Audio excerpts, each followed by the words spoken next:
We are live. Hello, hello, everyone. We're back.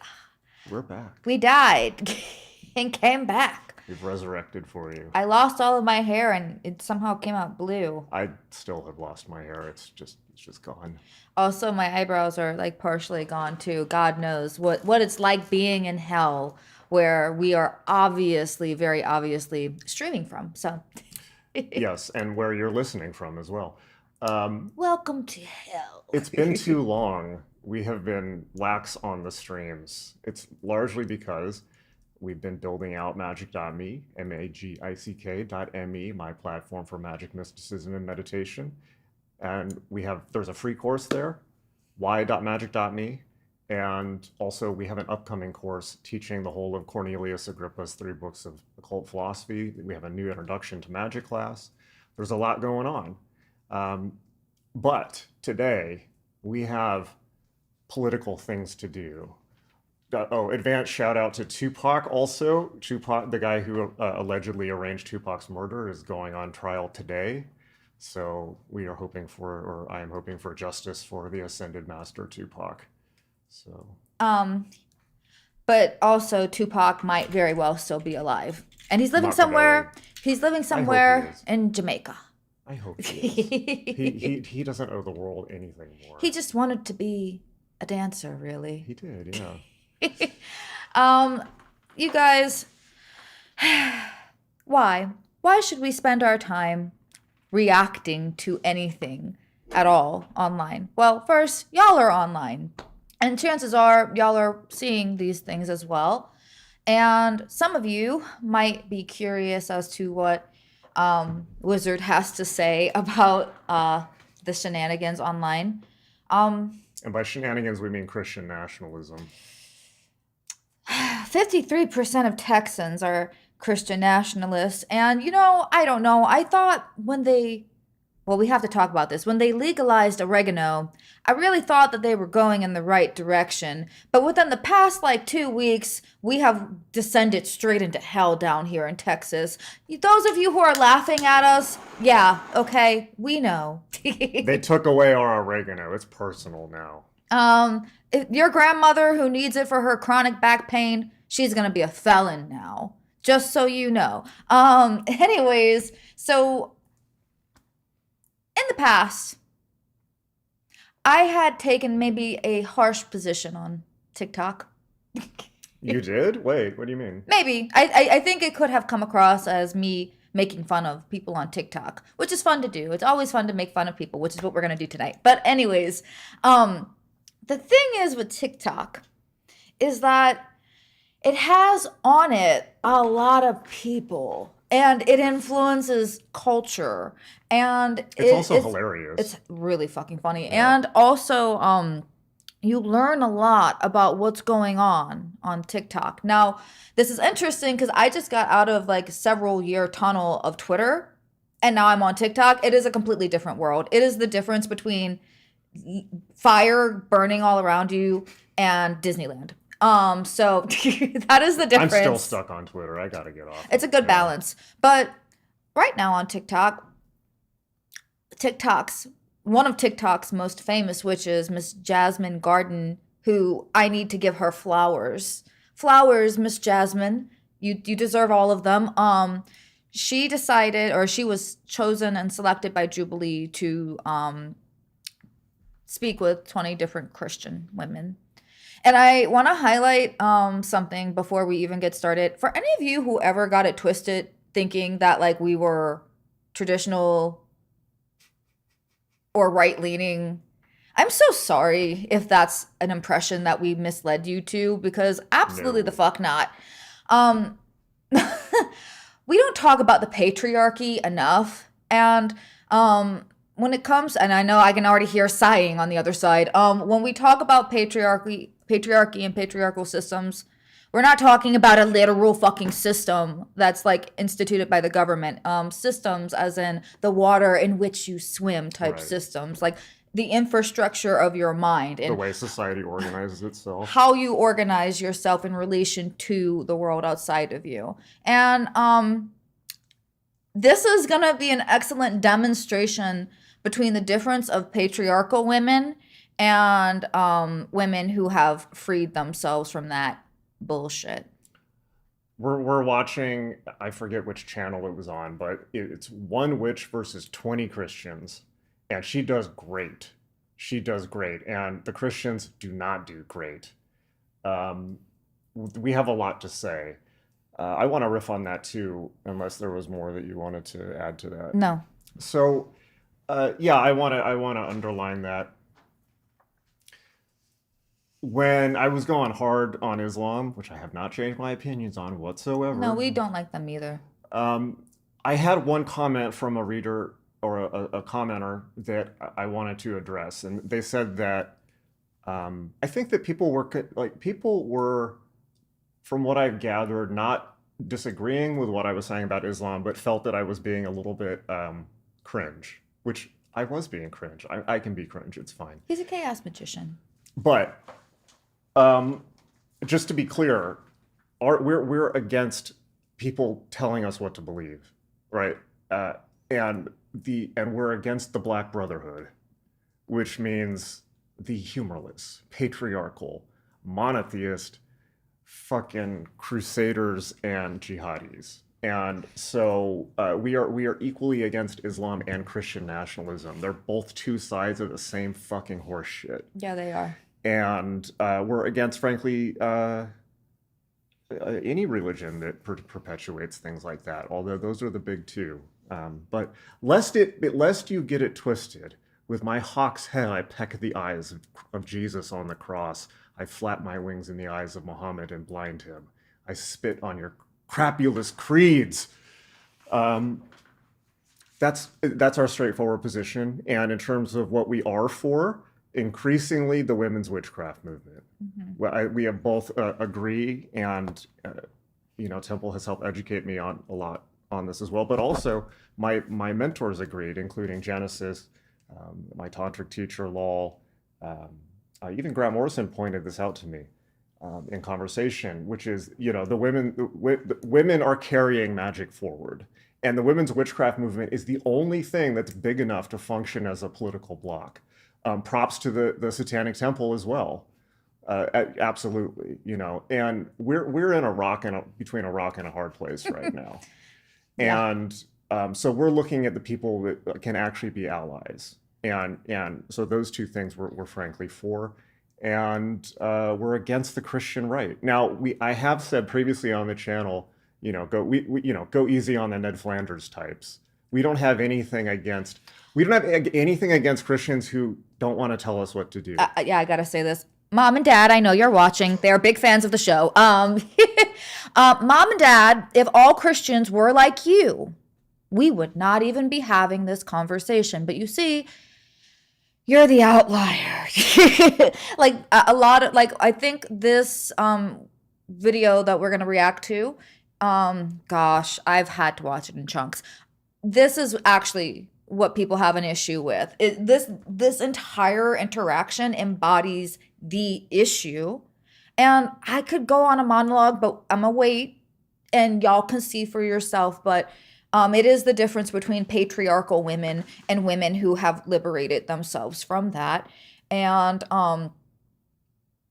it's terrifying. It's terrifying. It's terrifying. There's a governor right now in Tennessee, or a dude who's attempting to run for governor in Tennessee, saying that he's going to give the death penalty to women who've had abortions. That's something that he's running on. There's somebody else in Florida who's running who thinks that a woman should have like 1 or 2 days off after giving birth. I'm not even kidding. Like, this is not even hyperbolic language. Are these people serious? No. But they're speaking to a desire that a significant portion of the community feels.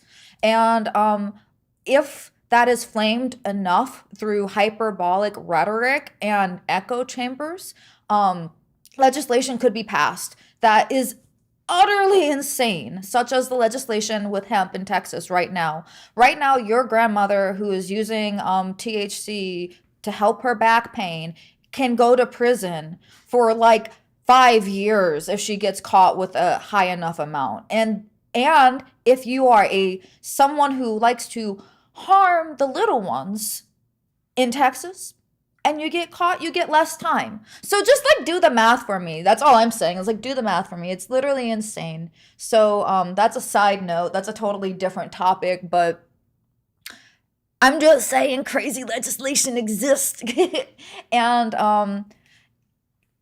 one last thing and then I'm gonna shut up. But it's like I think it's in 1984 when they're testing to see like the reality testing, like what number do you see? Do you see 4 or 5? And everybody says 4, but the number is actually 5.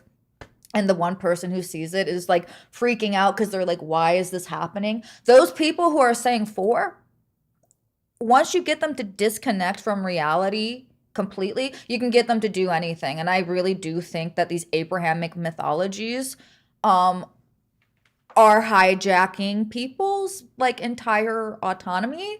And what's crazy is it gives them like the idea that they are autonomous, but they're not, because they literally say things like critical thinking bad. But then God, I could keep going. I need to shut up.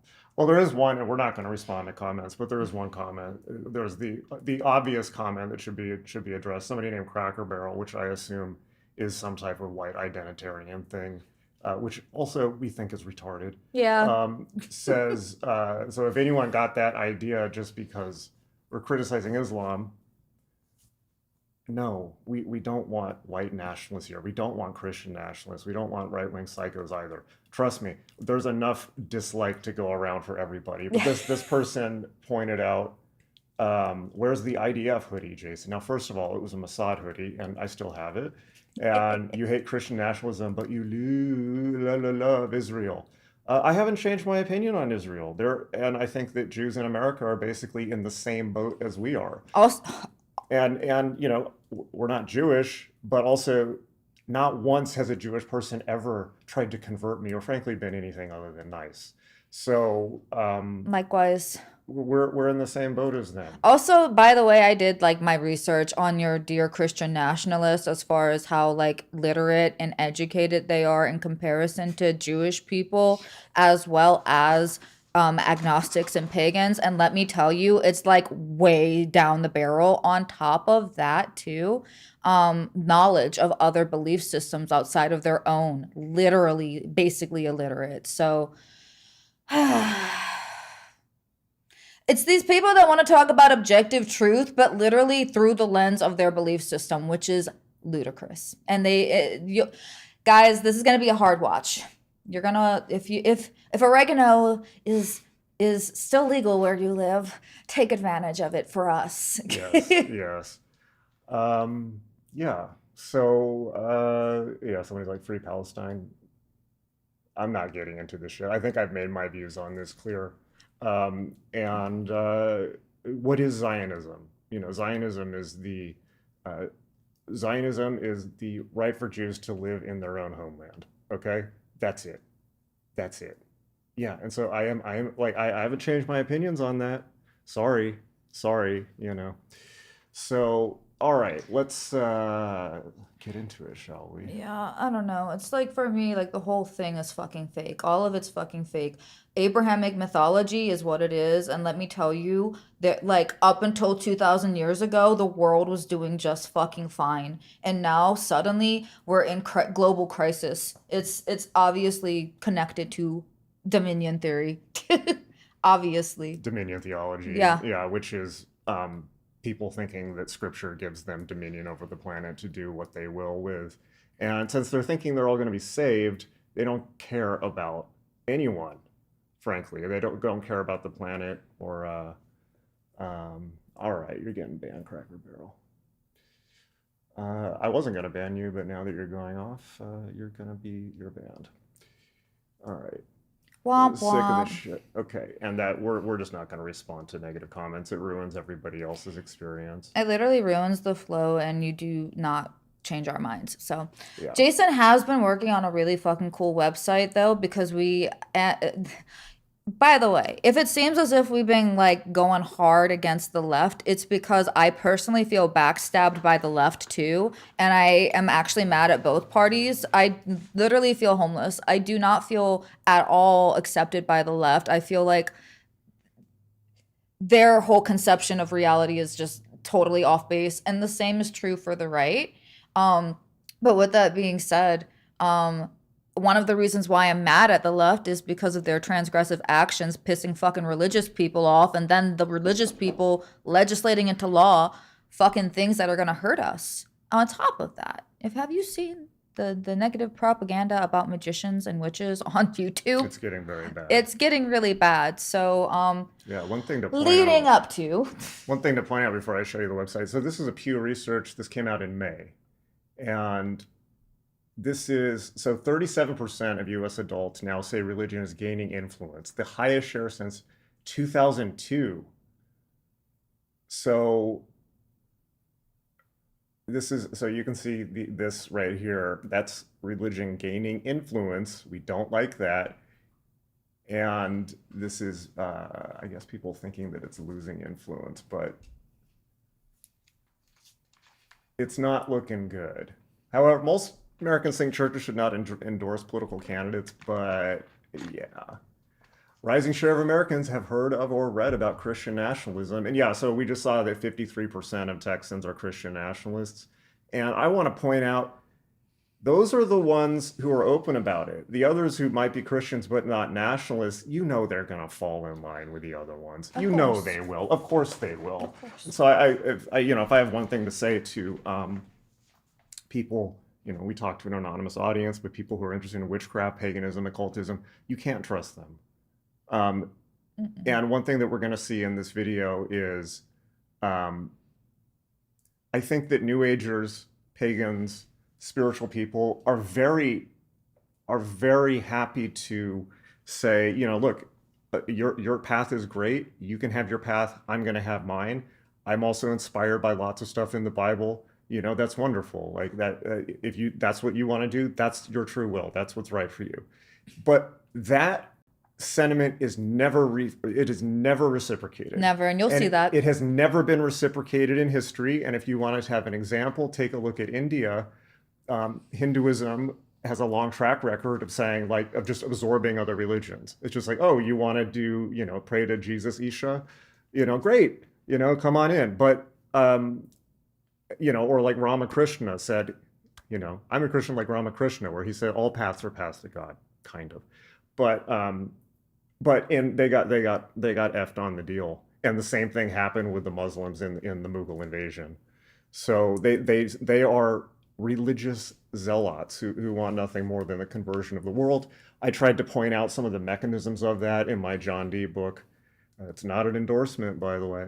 So just in case anyone got twisted on that. So, and also, if that wasn't enough, now we have the Marxists who can't wait to let Islamic theocracy in the back door. It literally doesn't make any sense, Same as especially they with did what's in going on Iran. with Afghanistan. It's like that's the conclusion. Like if we just want to be honest, that is literally the conclusion. If, and obviously this is a hypothetical, it would not happen here, hopefully.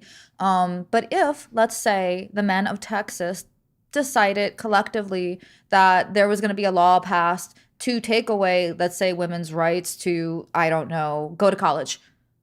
I literally do not think that any of these men would vote against that. I think they would allow it to happen. Of course. It's like they're just the ones who are not, they will fall in line. So I think that here's one you can tell people. It's like, when we get power, we're going to take all the, us, of course, we're going to take all the Christians and put them in virtual reality infinite torture prisons. Well, actually, no, I'm sorry first. When Jesus comes back, it's going to go well for about 3 seconds before Kali shows up, beheads him, and puts his head on her string of heads, just like every other demon. Wah, wah, sorry. The will of several billion other people, the indigenous people, Hindus, Buddhists, Jains, on and on and on. Yeah, our wills matter too, guys. So that's how the second coming is going to be a bit of a lame thing. But then, don't worry, because we're going to round up all the Christians, and it'll be tricky at first. Don't worry, yeah, but bear with me. We're going to put virtual reality helmets on them and torture them by uploading. Actually, you know what? We're going to upload them into the cloud so they live forever, and have AI torture them for eternity, and also mine Bitcoin off them. So this is what you should say to Christians. And then when they freak out, it's like, what? That's just what you're saying you're going to do to us with different language, isn't it? Also, another thing that I just think is hilarious is when they say, "I'll pray for you." You should say, Please don't. No, you should say, "Pass it along and double it." I'll sacrifice my prayer. Pass it to the next person and double it. Please, thank you. Okay. So let me show. So before we get to the video, I want to this is a new project that I have. This is just a free public service site. It's boundbyfear.com. If y'all find more stats and related to this or more cases, please send it to Jason so we can add it to the website. Yeah. So this is a tracker of only court cases. This is court cases where people have been convicted and lost or never appealed, right? So this isn't accusations. This is hard, cold legal record. So all of these dots on this screen that you see behind me here, are sexual abuse or cases where religion has been used as a tool of coercion, usually sexual abuse, but also violence, financial abuse, on and on and on. I have close to 1,500 records. And these are sourced from court dockets all over the world. And I went and did every single spiritual tradition, including neo-pagan and occult, okay? So lest somebody think that we have it out for one group in particular, oh no, we've got it out for everyone. So these next time some Christian comes up to you and starts talking about my demons and my Satan, and if they try to pull this satanic panic shit again, every purple dot here is Christianity. Yeah. And it's all like, let's take a look at what some of it is, right? Arkansas State Prison chaplain sentenced for sexually assaulting inmate under guise of counseling and ministry. Let's randomly pick some. Yeah, suddenly it's not working. Wait, it's because of OBS. Argentina, priest convicted of sexually abusing boy over a decade earlier. Raping a 10-year-old, on and on and It's on. awful. It's literally so bad, and that's literally all that's been reported, and we know it's that not just what's been reported, it's where people have lost in court. And so we know that's nothing. But only, yeah. Most rapes never even get reported. Yeah, it's let like alone go to it's like trial. 96 to 98%. Like, hey guys, guess what? Good news for you. If you wanted to do that to another person, there's a 96 to 98% chance that you'll get away with it. Yeah. Think about that. Seriously. But you won't get away from that's some crazy shit. You won't escape the serrated knife of karma. So yeah, the purple ones are Christianity. The greenish teal ones are Islam. And of course, the issue with Islam, Islam would be way higher, except that they just don't consider that, they don't consider rape a crime in their countries. Marrying and having, with a 9-year-old, totally just, it's part of the, depending on where you're at and how you interpret it. Okay. But we've also got Santeria here. These red lines are human trafficking from Benin for voodoo networks.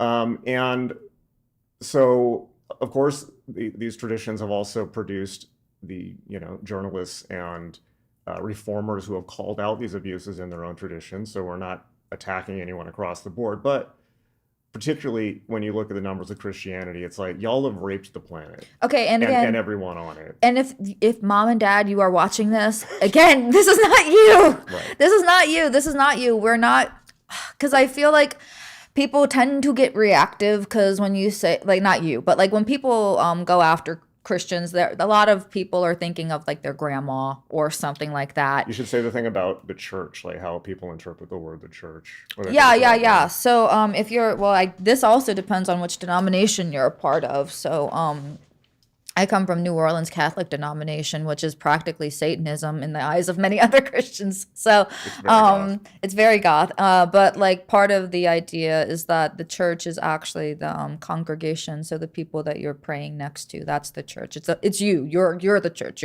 The church itself does not have an actual physical structure. It is the people that pray in the church that make up the church. But that's like a cool little trick that they do, because now when you criticize the church or you point out the actual institution or the architecture upholding it, the adherents think, not my mima, not my grandpa, definitely not my pastor, and that's you know.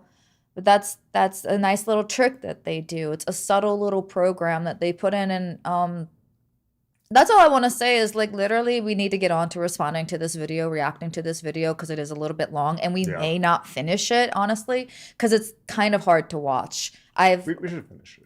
We're gonna be here all night. It's a Monday night. Well, y'all can hang out with us. Get some snacks. So yeah, go to boundbyfear.com. I may do a video just reviewing it later on, but that's just a little extra goodie for you guys. Okay. So we're gonna have to put our headphones on, and hopefully our sound and video. Thank you, Patchwork. Hopefully our sound and video is right. If anything goes off, like something's too low, or you only hear audio on one side, please let us know so that we can correct that. All right, and away we go. Crystals possess genuine healing and spiritual energy that can positively impact our lives. A lot of this is confounded in mythology. 2 Corinthians 11:14 says, even Satan disguises himself as an angel of light. There are things that God created that he placed for us to admire. If it's not coming from God, it's coming from somewhere. Burning sage invites peace and drives away evil spirits. He gives perfect peace whose minds we, are like, skip stayed the on intro? him. It's a counterfeit of a peace that we have in Jesus. Your ancestors or ancestors who come to you really are just familiar spirits who masquerade as ancestors. What is the power that you think is bringing this peace and warding off the evil spirit? The universe is God. I love Jasmine. You're present Jasmine in that chair. Does that mean you have to be identical to the chair? Like the painter can exist without the painting existing. Cool. How can God be eternal and the universe be non-eternal and they both be the same thing? Sounds like you have kind of like a smoothie religion going I do. on. Okay, so what are all of the ingredients in that? Say manifestation is faith in action, not something Christians should fear.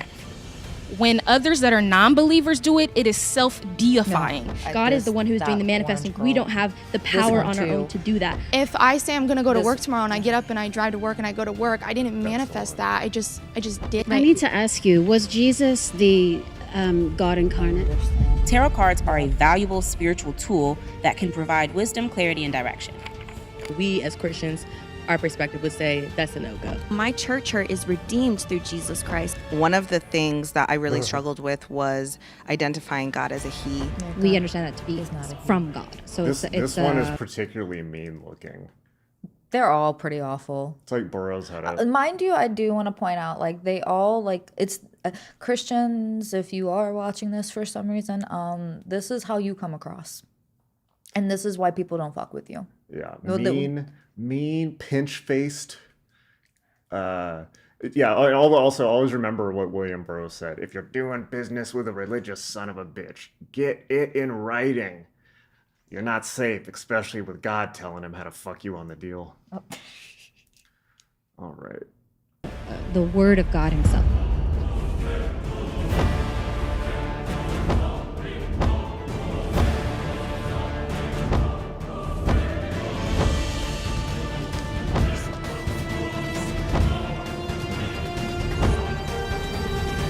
I don't see the harm or the evil or how that makes me demonic outside the fact that I'm not a Christian. I did 14 years with these types of people. They call her a New Ager, which is you know, we nothing against New Agers, but she identifies as a witch, so they got that wrong. I think, okay, so if I'm not mistaken, and then we're gonna get started for real this time, but like I think the reason why Jubilee went with New Ager, because I remember they put it on the because I go and I look at the Jubilee page to see what they're doing. I think it's someone copying Jubilee. It's a DAF show. I think it's someone who stole their format. Just no, I'm pretty sure it's Jubilee. It was DAF show. Hold on.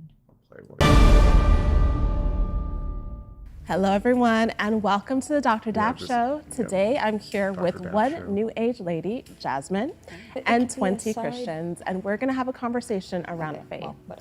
Jasmine has her own prompts, and I'm sure you're feeling ready. How you feeling? I'm really excited. You're excited? Yeah, very. And we're excited as well. I'm going to have you go ahead and take it away. Okay. Crystals possess genuine healing and spiritual energy that can positively impact our lives.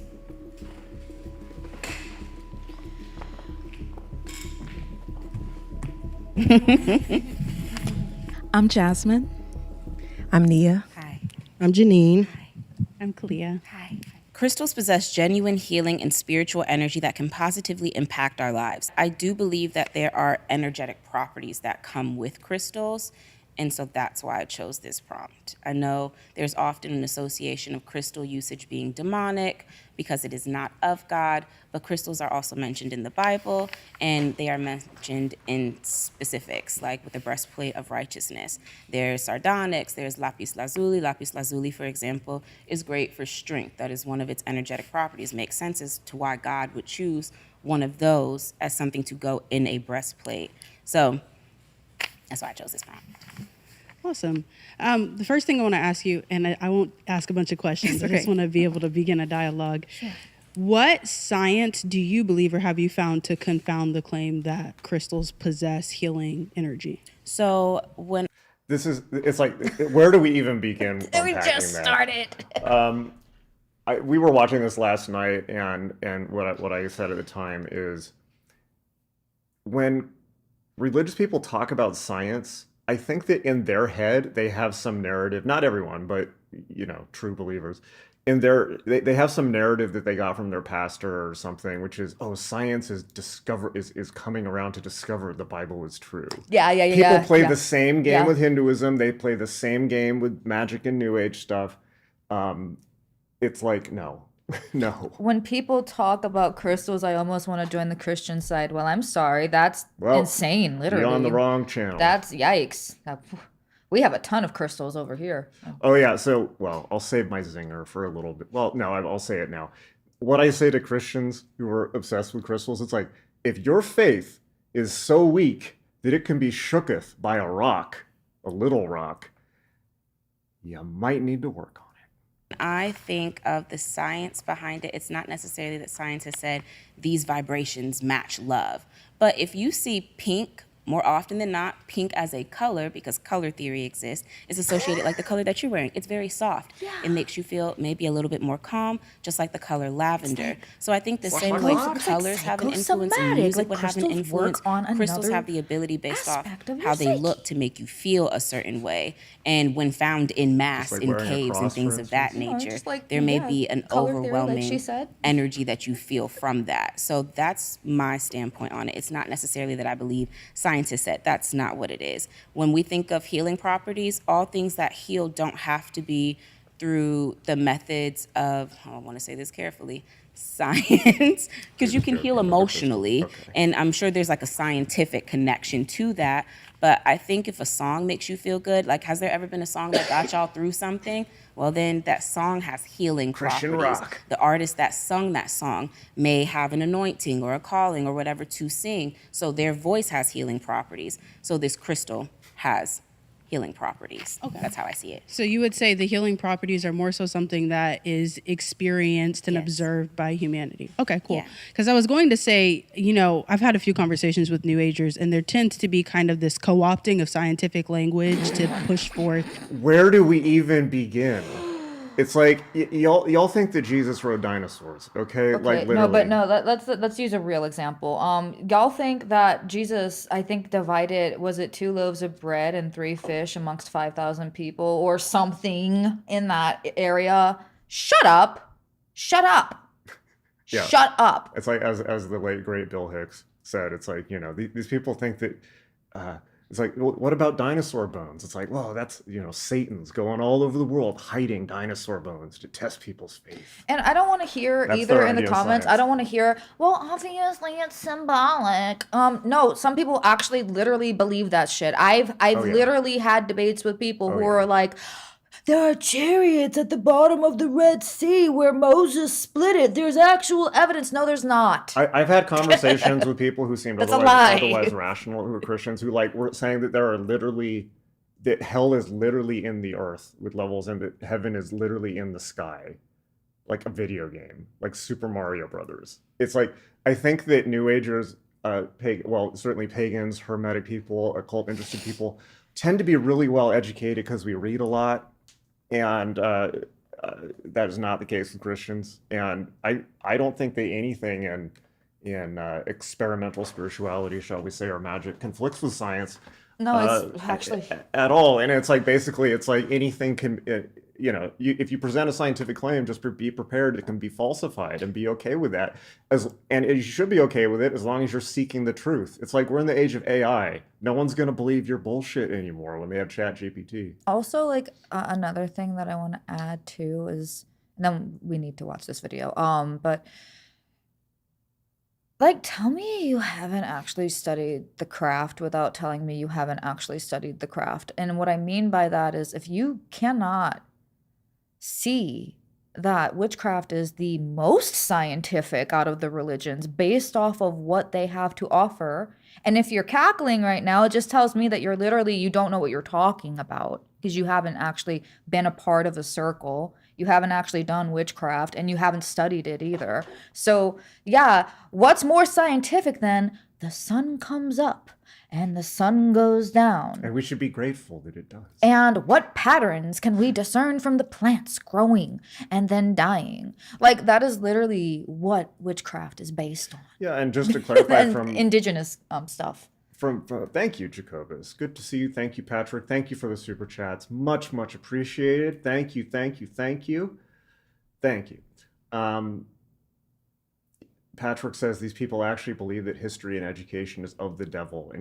And yes, I've met Christians who do think that. It is unreal. It is unreal.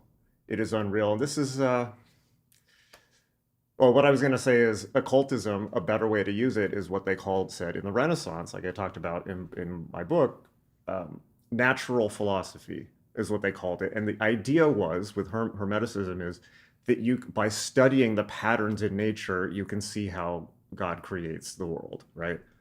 Sounds fucking evil, right? Yeah, but no. Most people, okay, this is what I think is going to have to happen, because this is a 2-hour video. We're only going to probably get through an hour of this, guys. So this will be part one, maybe? I'll keep quiet.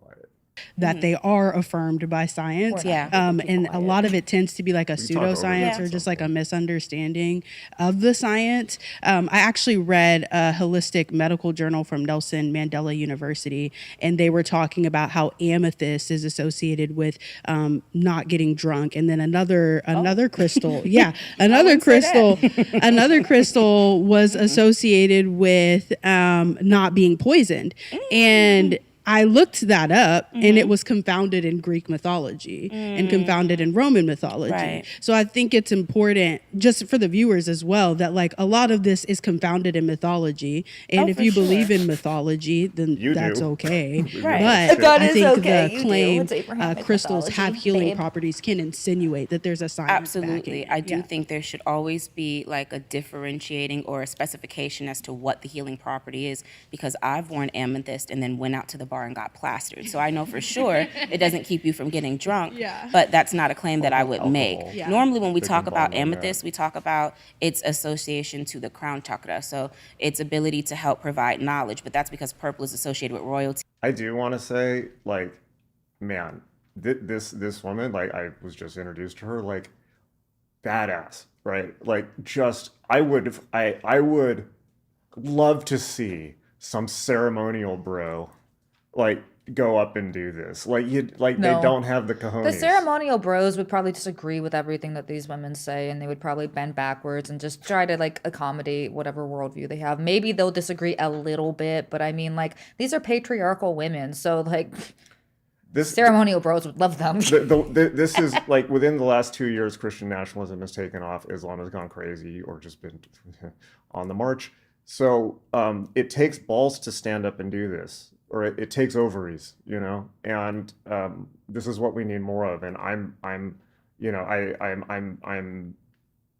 very grateful that this woman is doing it. The only people who did it in the 80s were the Satanists, so I think I've probably been too harsh on the Satanic Temple before. They're doing great work.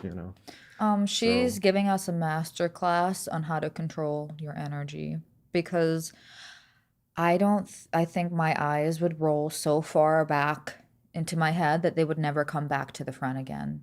And that would be the end of me. And royalty, normally they were the most knowledgeable, the most educated, so academics. So there are always these correlations, but I am not one that's like, oh, if you put these crystals on your body, I don't know, maybe but that's not my personal belief, and it's not that science has said these crystals can heal. Fair. What do you think? Yeah, I just want to talk really quick about, you said like crystals being in the Bible. Yes. And I know the main two instances are, like you said, the breastplate of Aaron, that's in Exodus 28, and then the New Jerusalem, which is in Revelation 21. Yes. And I just wanted to touch on the context of the scripture. So for Aaron's breastplate and the New Jerusalem, both times those crystals are in symbolization of the 12 tribes of Israel. Right. So in each... So just one comment. Alice Bowie says, I thought the title said one witch, 20 Christians. She is a witch. It's just that this show called her a New Ager. Yeah, but she identifies as a witch. Time in each context, it's just symbolization of the 12 tribes. Like, I guess, let me just get more of your thoughts on, like, what do you see the crystals have in scripture that makes you believe that they do possess those properties? I love that question. Yeah. If they represent the 12 tribes of Israel, I think there would be a reason as to why God would name each specific crystal per specific tribe of Israel. So lapis lazuli, sardonyx, and I'm just going to name random crystals just because I can't remember the ones in the scripture right now. So let's say like clear quartz. The clear quartz tribe may be associated with those that have a clearer thought. They tend to possess more clarity. Whatever the crystal is that God associated with that tribe, I would assume it's because that tribe has a certain reflection, certain symbolism. So I still see the crystals as symbolism for certain things. I'm not taking away from Abstraction that. is not So, natural to these I guess people. more so the question Totally I have literal. is, with Aaron's breastplate and with the New Jerusalem, the foundation of the New Jerusalem, what would you, like, what would happen, or like what would, I guess I'm a little confused on how you are taking the crystals from the scripture and like kind of just saying that they She just gave you are the able answer. to do, said things. Well, the crystals are placed in the scripture. They are named in patient. specific, like he chose 12 of them. And to have the specific names of the crystals, I think if you God said just that wanted she it to be won a just Bible stones, verse he would have just left it at competition. stones. She'll He talk wouldn't about have it later. named stones, then told us what the stones are. So based off the historical and when I say historical, I just mean those that have been working with crystals for a long time, the properties that are associated with them, I just think that maybe there is a connection between the specific crystals. Again, like lapis lazuli, I'll go back to that one. Not only does it represent strength, it's very good for wealth, very good for money. So maybe the merchants, I don't know which tribe had lapis lazuli, but I don't know why These bitches God don't know chose anything to about give why that those tribe. I don't know crystals what are the on that tribes of plate. Israel, those 12 They're tribes, not that deep. meant to They probably God, don't who even they read the were in Bible. specific by name. Because if I knew them by name and their specific traits of the tribe, then I would be like, oh, well, let's look up the crystal and see if there's a correlation between the two. But again, I'm not saying because these crystals are in the Bible that's why they have healing properties. I'm just saying there's not a reason to demonize them because God created crystals. So anything of God's creation cannot be carefully. I definitely get what you're saying. This is the last thing. So one thing, I've had my own whole experience of coming to the Lord, but one thing that I do know is 2 Corinthians 11:14 says, even Satan disguises himself as an angel of light. And I do believe that in the world, Satan has allowed so many things to confuse us as humanity. Absolutely. Like So I can't Again, really if your subscribe faith to is so small, crystals it can just be shaken being by a rock. or having this property to It be ain't the able Rock of to, Gibraltar. like heal people. That's all. Yeah, so I wanted to say to that point, you spoke about how, God created crystals, and so, it's something that he did. And the Bible talks about a couple of things about how he uses the foolish things of the world to confound the wise. And in that, there are things that God created that he placed for us to admire, to see, and to look at, but it doesn't necessarily mean that it has a specific power. You talked about how these particular crystals and stones and things are referenced in the Bible, but it was not put in scripture as a form of protection or it's going to do something. It has a power. It's a symbol that God is showing for you to look at, to admire, or whatever God is trying to connect with these stories for you to see and different things like that. So I guess what I'm saying is, where do you believe in scripture that it points to this thing has the power and not God? Because God will also call us to utilize things, see things, and from that the power can be used, but we're giving it to him the glory. The same way there would be the mother of the church that has the ability to lay hands. Our mother of the church, Madeir, she had the ability to lay hands. So that's God moving through someone. I didn't and don't believe that the crystals by themselves have power. No. I believe the wielder, the person holding the intention behind the person using the crystal, is what influences power, your intention. And so the symbolism in the Bible, I know that that's again, how they I've heard y'all mention crystals, symbolism so 3 times obviously now. that's What is the reason God used that symbolism? What does the symbolism depict then? They just They definitely. That's my regurgitate question. whatever They their definitely. past But is. what do those They 12 definitely tribes utilize of Israel scientific and represent? I would scientific say that. which- Oh, sorry. I but would say badly. that crystals and all of God's creation emulate His glory. So they're pictures of His glory. I think that it's more so not a matter of whether or not the crystal has power.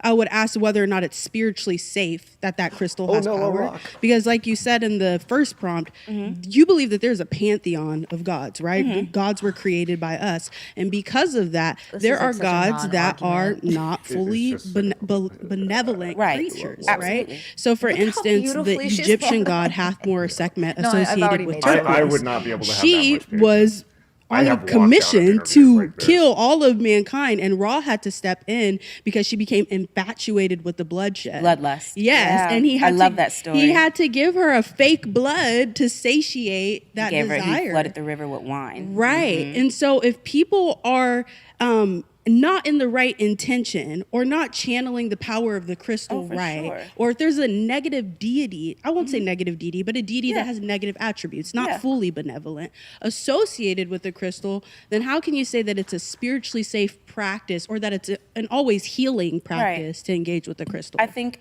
it being associated with other pantheons is just the way other people have associated it. Just because somebody, like the Bible, for example, all pastors are not good pastors. So all pastors do not come and preach and read that word of God with the same intention. I know pastors that have stood up in the pulpit to be able to take from their congregation. And then I know the ones, he did my wedding, Pastor Christian A. Smith. That is a genuine. Exactly. You can utilize Crystals any symbol. possess genuine healing and spiritual energy that can positively impact our lives. A lot of this is confounded in mythology. Here, we'll skip ahead. Counted. All We are pastors so are not sorry. good pastors. So all pastors got do it not somehow. come and So preach this is and somehow read I that got it. word of God with the same intention. I know pastors that have stood up in the pulpit channeling to be able to take from their congregation. And then I know the ones, he did my wedding, Pastor Christian A. Smith. That is a genuine man. He loves God and he also loves his congregation. So I know when he gets up there to preach, it is to be able to help people work through whatever it is. So when I think about the crystals, and I really want to hear from you, Jasmine, I'm going to stop talking so you can talk, actually. So I was just trying to figure out exactly what you do believe, because I know you already vocalized that you don't believe that the crystals have power. Not scientifically, no. Not Right. scientifically. So you believe that spiritually they have power? I believe spiritually you can wield power through them. Yes, I think you could wield power through anything, but yeah. Okay, because I know This is also a debate between an educated person and a bunch of non-educated people. Intentionally non-educated. Intentionally closed-minded. Well, okay, I want to say that these people they probably have gone to college and some of them are educated, but you can be educated and You can still be closed-minded. miseducated. You can still take the thing is that when you opt in for a worldview, and this is very important, this is actually a very distinct difference. When you opt in for a worldview like religion, you're basically putting yourself in a box, right? Because now everything has to bend and confine to that box. So you can go to college and you can take in information. In fact, I think the data that is out so far says, and it's kind of scary, that the cognitive dissonance between like your beliefs and what you know to be rational can be reinforced through your worldview, and you can double down on it if you get presented with evidence of the opposite. And so you can, quote unquote, be educated, but statistically, Christians are the least educated when in comparison to pagans and atheists. Why and would they Jewish people. need to be educated when they have the Word of God? Just like, I mean, like, what about Islam? I mean, how does Islam maybe even... Well, also, when you have concepts such as critical or reason is a whore, that is something by Martin Luther. And when you say things like your heart is treacherous, basically when your mind is asking questions and your heart and your gut are telling you this feels off, that programming can really get you into a lot of trouble, not just like spiritually speaking, but just in your life in general. So it's the difference between also somebody who needs the world to be a thing. So you need the world to conform to a set bound of laws and rules and regulations. You need the world to go into a box because that's what religious people do. You need that. Spiritual people, by definition, are very comfortable with not knowing and ambiguity. So to the religious person, that might seem demonic and like scary because they're living in a box and it's like a black and white world. It's kind of like the difference between like a digital computer and like a quantum one. It's like that big of a difference in and how I'm experiencing this entire interaction. Jasmine is able to put She's herself thinking on different levels. Jasmine is able. Metaphor, she's able to put herself into everybody's shoes. And obviously this woman's name is also Jasmine. I just recognized that. But Jasmine is the name of the witch. The name of a crystal. Her name is Jasmine Garden. Wait, is it crystal or incense? Is there the jasper is the... Ignore me, I'm babbling. So anyways, Jasmine is capable of having this ability to go outside the box, but this is not something that's relegated to Christians. Actually, this is just kind of a thing that humans love to do. They love to be put in boxes, and then when you don't fit in their box, they hate you and they want to eradicate you. It's like, the famous psychoanalyst named Eric Fromm in the 50s wrote from the Frankfurt School, wrote a book called Escape from Freedom, which I recommend wholeheartedly to everyone. I read it in high school, and it is one of the most influential books I read at that time. And he basically argues in that it's like people don't want freedom. They're terrified of freedom. They do everything they can to get away from it. And anyone who's an actual, magical practitioner can, I'm sure, attest to this from firsthand experience where, how's it go when you try to wake people up? How's that go? Like, honestly, no, they can't wait to get away from it because people are afraid of being free. They don't want that. And you just need to understand that. But unfortunately, they also want to make that decision for everyone else. It's like, guys, if you want to go do your weird S&M kink thing over there where you're scared of this invisible thing and whatever, do your thing. Like one time I was at Burning Man and I was my parents might be watching this, Jason. Okay. All right. That'll be for another day. Also, Alex, you're doing awesome. Thank you for monitoring the chat. Listen, thank you, Alex. Listen, just hide them at this point. Don't even bother with deleting. Just hide them. Alex is a G. We love you. Thank you so much for being on top of that. Eric Fromm. I'll write it in the because it's spelled with an H. Eric Fromm. Okay. All right.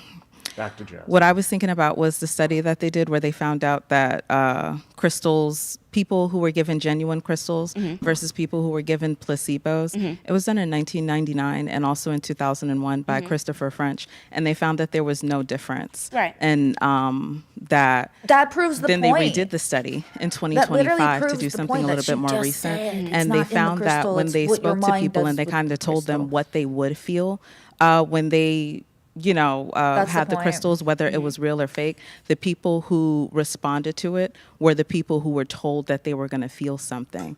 So I feel like the thing about it is we agree. I don't agree that there is any scientific evidence. I agree that it all comes from faith. But I think the issue is when you are saying I can gain this spirituality from something is where that faith is being put into and then what you're inviting in. And I feel like New Age spirituality sets a lot of people up to invite things into their life that will end up possessing them. Yeah, like literally, look at all of them. You know, there's that bloodlust and stuff like Christian that. I love didn't for even know you. about this. So it's like, that's crazy. But Totally it's like, that's not something judging that you her. see a lot of the time, is that people are saying, hey, you know, it's okay to just have faith in this thing, and what you're actually conjuring up is something And if you don't demonic. see it, then you're dense. And I know that's the That's all reason I'm why a gonna lot say. of If you can't read Christianities their will faces and identify tell it as what the demonic, fuck is on because their if it's mind, not then coming from God, They it's don't coming see might from have a they don't somewhere. see her as human. And They just even see her how as someone New to Age, conquer and convert. the New Age spirituality came together was. Well, make no mistake. Before this happened, before the prompts were even read, Jasmine sat down, and I know this because Jasmine talked about it. She sat down, and one of the women whispered, "Victory is mine," which is a Christian song. And then all of them gathered together in hands and prayed for the deliverance of the souls that are watching this video. And understand, when they say victory is mine, they're seeing her in the best case scenario as a human who is lost, which is, how condescending is that? And in the worst case scenario, a demon possessed body. So that's how they're coming at this. They're not coming at this to be like, what can I learn? Maybe I can grow. Maybe I'll ask a question that expands my mind. This is absolutely not the attitude, and you can just tell. Through, you know, it was founded by the Theosophical Society, the combination of Buddhism, Hinduism, and occultism. Right. And a lot of people who are Sounds like a joining good time it to don't me. even know. So, real quick, I am a spiritualist. I am an eclectic occultist. So, traditional spirituality would be Christianity, Judaism. There's a lot of forms of traditional spirituality. So, I would also consider myself a traditional spiritualist. So, it's not that I subscribe to the New Age spirituality that you're talking about. And most of us as witches and spiritualists do not subscribe to this idea of being able to experience spirituality through a crystal. We're not idiots. So most of us Like think that you crystals guys. are just a That's tool. what y'all think. They're always just a That's your tool. belief. You The think that you Bible can do that. can be a tool, but you Still don't looks on have to their have your faces. relationship through God through the It's so Bible. awful. You're It's supposed like to they all have experience God sticks personally. all the way up, So you know. crystals do not have to be You know. your way into spirituality up. Who for would you you to wanna have a hang out spiritual with? experience. I wear crystals. I wear Listen, this I might moonstone have set and blue hair, opalite but I won't mosaic just judge because it's you. pretty. I like the way that it makes me feel, and I like the way that it looks. But when I say I like the way that it makes me feel, I Unless like you how it wanna looks tell me against what my to do. skin, and it Then makes me it's- feel more Then we're feminine done. when Yeah, I I mean wear it that's the because line. That's moonstone that's is the associated- line. It's like, you know, with neo-paganism, occultism, witchcraft. The reason there's so many words for it is because everyone's got their own version. It's like there's no dogma, And isn't right? that Unless you beautiful? want to overlay it on it, in which case go back to the church, you know.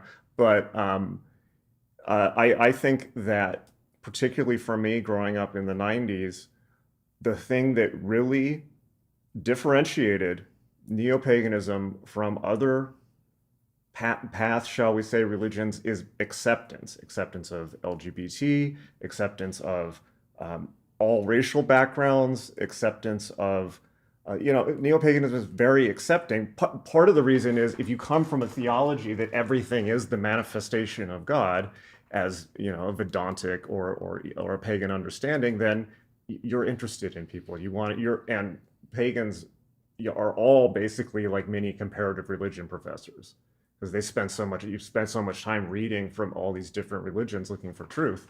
So thank you for the goat trophy. Thank Ren. you. Let me tell you what Christianity is. This is my nuclear point. I'm going to make it, and then I'm going to let the clip roll. What Christianity is the outpost of the Roman Empire in your head. Yes. Christianity, whatever actually happened in Judea in 0 AD, is we have no idea. You don't know. We know for sure, though, that the Council of Nicaea created the Bible from the scriptures that they decided were going to go in, and that the Roman Empire made the brilliant statesmanship move under Emperor Constantine. When their physical empire was falling apart, they decided to turn themselves into a spiritual empire, an empire of the mind. That's the Catholic Church. So now let's be honest. The Catholic Church has been unbelievably successful in maintaining order and doing Roman Empire stuff throughout history.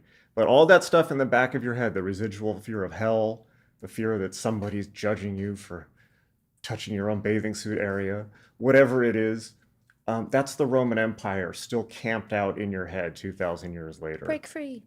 That's all it is. Be free. Be free. Associated with femininity in the moon, and the moon is beautiful to me. So anything that represents the moon or looks like the moon, it just makes me feel good because I like looking at the moon, especially when it's casted over water. So it doesn't have to be that. Yeah, I was just going to say really quickly, you reference the Bible a lot about what it says about crystals and about all these different things. What do you feel about what the Bible says specifically about using things outside of the will of God, divination, all these different things that contradict what the Bible says specifically? So because I am using the crystals as a reference point for in people the who don't Bible, want to doesn't mean that I have to agree God. with They love everything talking in the Bible. about what It's just God my is way and of being like they were also like, mentioned. they love in doing the the very Bible thing for they this do. reason. So when Christians just no, that's a demonize prompt crystals, later. I don't think that's right because they're in your Bible, and if you use them through the power God has given you or through the power of God, then there is nothing demonic about that. So my whole point is just so Christians stop demonizing them as a whole. Because if I gift you the 12 crystals from the breastplate of Aaron and you're like, these are demonic, you would have to explain to me why, because these are the crystals that God chose. And I'm not giving them to you to be demonic. I'm giving them to you because they represent the 12 tribes of Israel, blah, blah, blah, blah. So that's my only thing, is that I do not believe crystals inherently are demonic. So your perspective is that crystal, sorry, my bad. I just want to clarify because I know we're about to wrap up. So your perspective is that crystals are more experiential than they are scientific. Yeah. And they can be spiritually dangerous if wielded with the wrong intention. Anything can be spiritually dangerous if wielded with the wrong intention. So yeah. Okay. I just want to say, I'm so sorry. I just want to say, Ephesians 6:12 says, "For we wrestle not against powers." This is what they do. It's like if they don't have a response, they just go straight to the Bible. Yes, and I just want to say that I just think that is something very dangerous to subscribe to, just because What it's is just my like. subscription? So you're saying that you said it earlier that you just kind of you believe that there are spiritualities that can be dangerous, right? Like anybody that possesses this type of spirit in their heart, it can be dangerous, correct? Yes. Yes. So I'm just kind of saying that our scripture lets us know and warns us about different things, and it would be. I'm not a person that like to mess with fire, okay? So it would just be kind of like she's a little, I don't know, like I'm right. not her energy's not that bad. No, I agree. And I also wanted to say that crystals are not demonic. God made everything. He looked at it and he saw that it was good. But the issue is that the way that people are using them, and the manner is not using them in a demonic way. Yeah, not everybody. I understand anything outside of God is going to be considered demonic to Christians, because if not of God, then of what? So that I understand as a former Christian. I think it's the heart of a person that's demonic, not but the if crystal. right, And I think so that's where we if kind of the agree. person's heart is not demonic, though, because I think it is very big of you in a way to assume that you can determine whose heart is demonic. When you are not God. Their brains are all occupied by the same Well, actually, I think that we agree parasite. that it's not the crystal that possesses it has to be the person's intention. Yes, and I think that's kind of what we're trying to say is like the intention can be a dangerous game to play with. And I don't be anything that it's spiritually unsafe. Yeah, I think saying spiritually unsafe as a whole is kind of big. I think it can always be spiritually unsafe if somebody that is unsafe is using crystals in an unsafe. Well, we're associating it with spiritual unsafety. Me specifically, because of the pantheon of gods that are associated with different crystals, you don't necessarily know what you're going to get. But your God is associated in the pantheon. Whereas I will say, just to jump off of that though, like usually when you have evangelicals going straight into magic, they're the ones who do the worst possible fucking shit because they are still stupid. Yeah, it's like with the alt-right. Like I realize the whole thing about the alt-right is the alt-right is composed of liberals who went hard right to rebel or something. So when they become right-wing, they act like their cartoon idea of Nazis. It's just awful. It's just awful. So and the reverse happens the other way too. Also, my hang up here is, guys, maybe I seem bitter. I am. I don't know why I am. because I'm almost certain in my past lives, these people burned me at the stake. So, yeah, if they could today, they probably would. Circle of Swans says Abrahamic magic is genuine Black Brotherhood practice. Absolutely. Look, I mean, they hate women. When Crowley says the Black Brotherhood, he's talking about patriarchal monotheistic religion. Wait, no. The alt-right is a lot of gay Mexicans and Indians. I'm not touching that one. I don't know what's going on there. There's a lot of we don't like women. We just love hanging out with our bros. Did y'all hear about the Christian gym that opened up for men only, so they can get away from the lusting of the women? Well, you should look up what happened in the locker room. You should tell them. Twice. It was. It's exactly what you think it was, guys. What did they call it? Abominable activities. Oh yeah, there was an abomination in the locker room twice. Guys, just be gay, okay? Just be gay. Just love yourself. Enjoy life. Like, whatever. Okay. Consider the Christian perspective to always be safe because we believe Jesus to be fully kind and fully benevolent, whereas some of these other gods are not. But there are gods that are fully kind and fully benevolent. So because we do not know them, because y'all are not seeking them out to know them in the same way that you would know God, because that it's not me trying to get you to convert. I'm just saying you don't go seeking out other faiths and other beliefs to see, hey, could I get with this? Because that would be considered blasphemous within Christianity. I was going to say, and I don't agree that it's somebody's intention that makes the practice demonic. There's a reason why they say the road to hell is paved with people who had good intentions. And a lot of the people who become possessed by demons didn't go into it saying, yes, I want to be possessed by a demon by trying to gather a spirit from this crystal. So that's why I believe it's a dangerous practice. And honestly, obviously, I believe nobody and should not be doing surprisingly, they're the ones who think they're possessed. For sure. I don't think most people realize how much time they spend in a state of go. Even when I'm sitting on the couch at the end of the day, how do I feel about the Perez Hilton situation? Why are you asking work? I have a scary story in relation to that. Okay. Believe me, don't believe me. If you've been feeling like you're always... It is true for me. I come from a timeline where Perez Hilton died. I thought he was dead too. Actually. He died on the timeline that I'm from, and I remember because I was like, oh, thank God. I literally did not like that guy, and I looked it up too, and I remember going onto his fucking Wikipedia and being like, oh, damn, he's dead. But then suddenly, as if coming literally back from hell. If you saw the live stream, then you saw it. Oh, and I can't, come on. Okay, so you have to see it from my perspective. I thought he was dead, and then suddenly he's back on my screen with blood all over him. It was really weird. I don't know what that means. I'm just going to spotlight this comment from Ren here.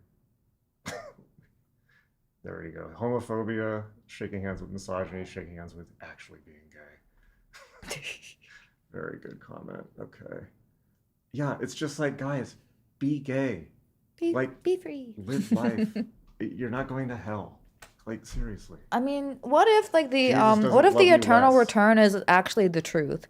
And when they say heaven is for eternity, and your actions either put you in heaven and hell, and the life that you're living right now is based either heavenly or hellish based off of your actions, and let's just say you decided to not be gay and just be suppressed your entire life, and then you die, and then you realize death is the cessation of existence and experience in general, so there's nothing there, and so then you realize, oh my God, I spent my whole life being fake and hating myself. Just imagine. I couldn't, but that sucks. I have to worship the naked man because my penis is bad. Naked man, make my penis go away.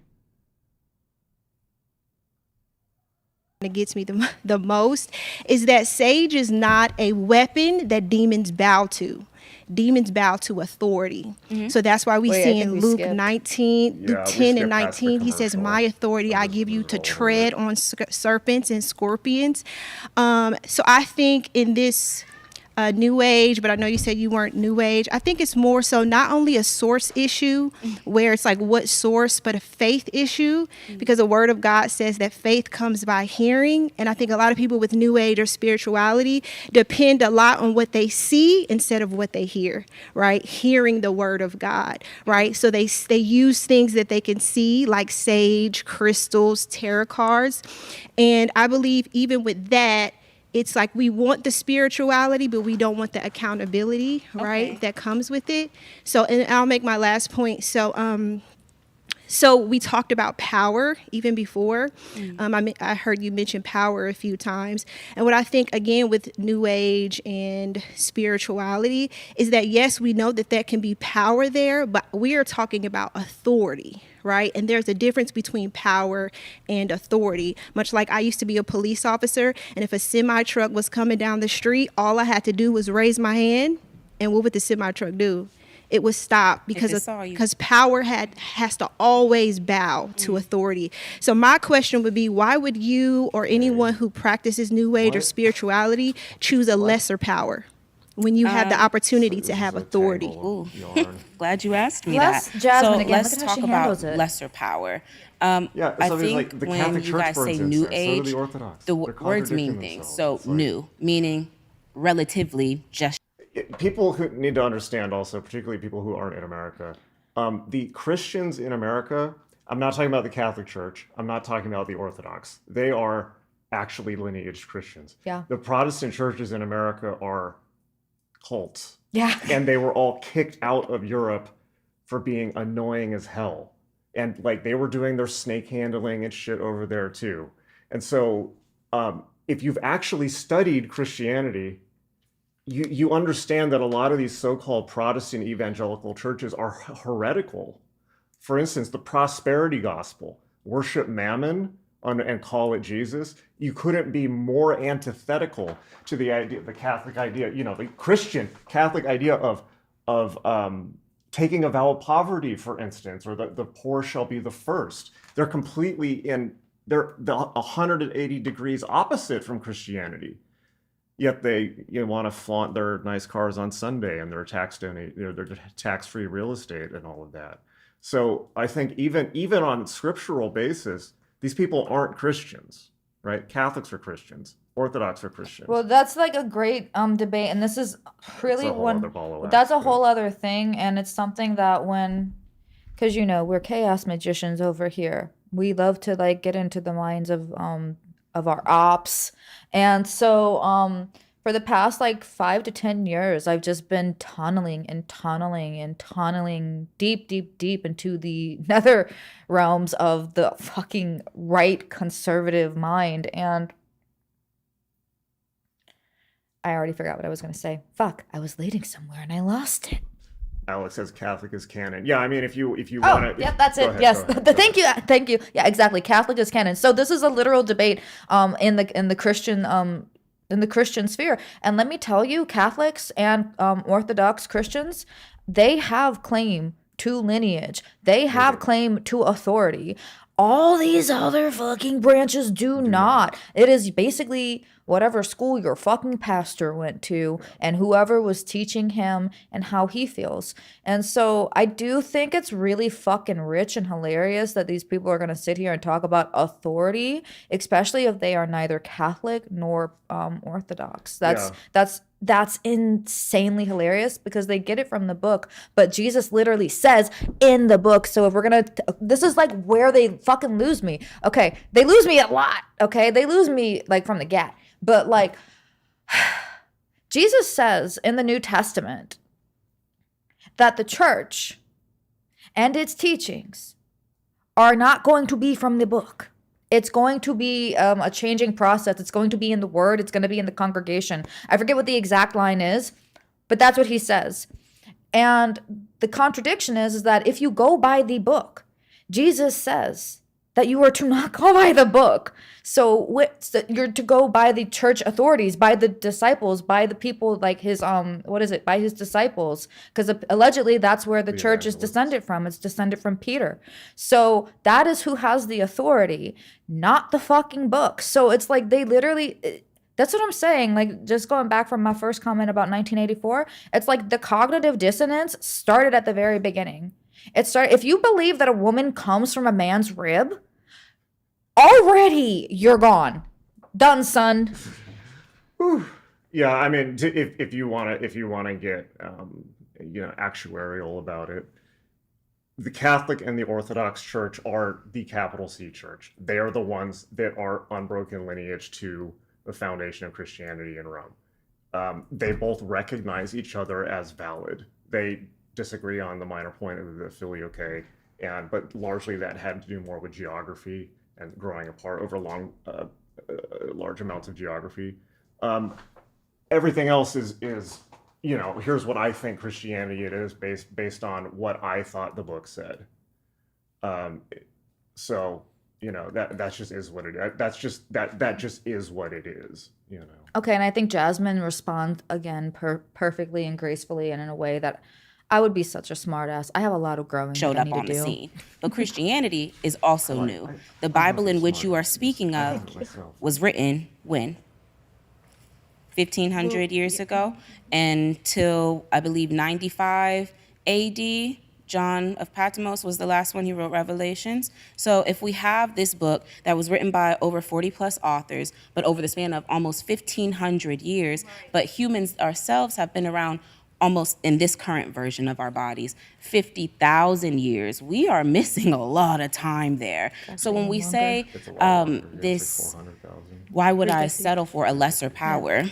I think if you use aromatherapy and you end up relaxed, you're experiencing peace. Perfect peace would be something that is turning me to the dark debatable. side. That means y'all can't go to the spas anymore. It's filled with devil witches. All I wanted was a eucalyptus bath bomb. Now I'm in Hades. That don't really feel like is. perfect peace to me. Don't if go to the somebody has spa the if you ability don't to like piss you off witches. every now and then. But that's Avoid okay, it. because that's part of life. So when I think make about us uncomfortable. bowing or using a lesser, I am not giving sage, just like I am not giving crystals the whole, the power is in the sage. No, actually, what does this say? Drives away evil spirits. White sage is used to invoke spirits. Now, y'all are going to call them demons because they're not of God. But depending on what the spirit is, it may not be malevolent to me. So I may not call it a demon. I may just reference it as a spirit. But then there are demons within spirituality that we do recognize. And do they care about sage? I almost cussed. They are so lucky that they she's don't care teaching about them right sage. now. They don't but I'm even not know. using sage to drive them away. I'm not using any herbs to drive them away. We do something totally different for something like that. So when we talk about bowing, I think there's also this conception that I am not utilizing a power bigger than myself.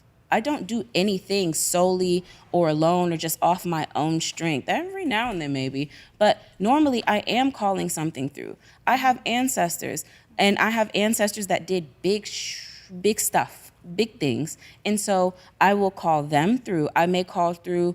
Have your ancestors ever died and came back? Because I remember you had mentioned earlier today. Did you see Jesus die and come back?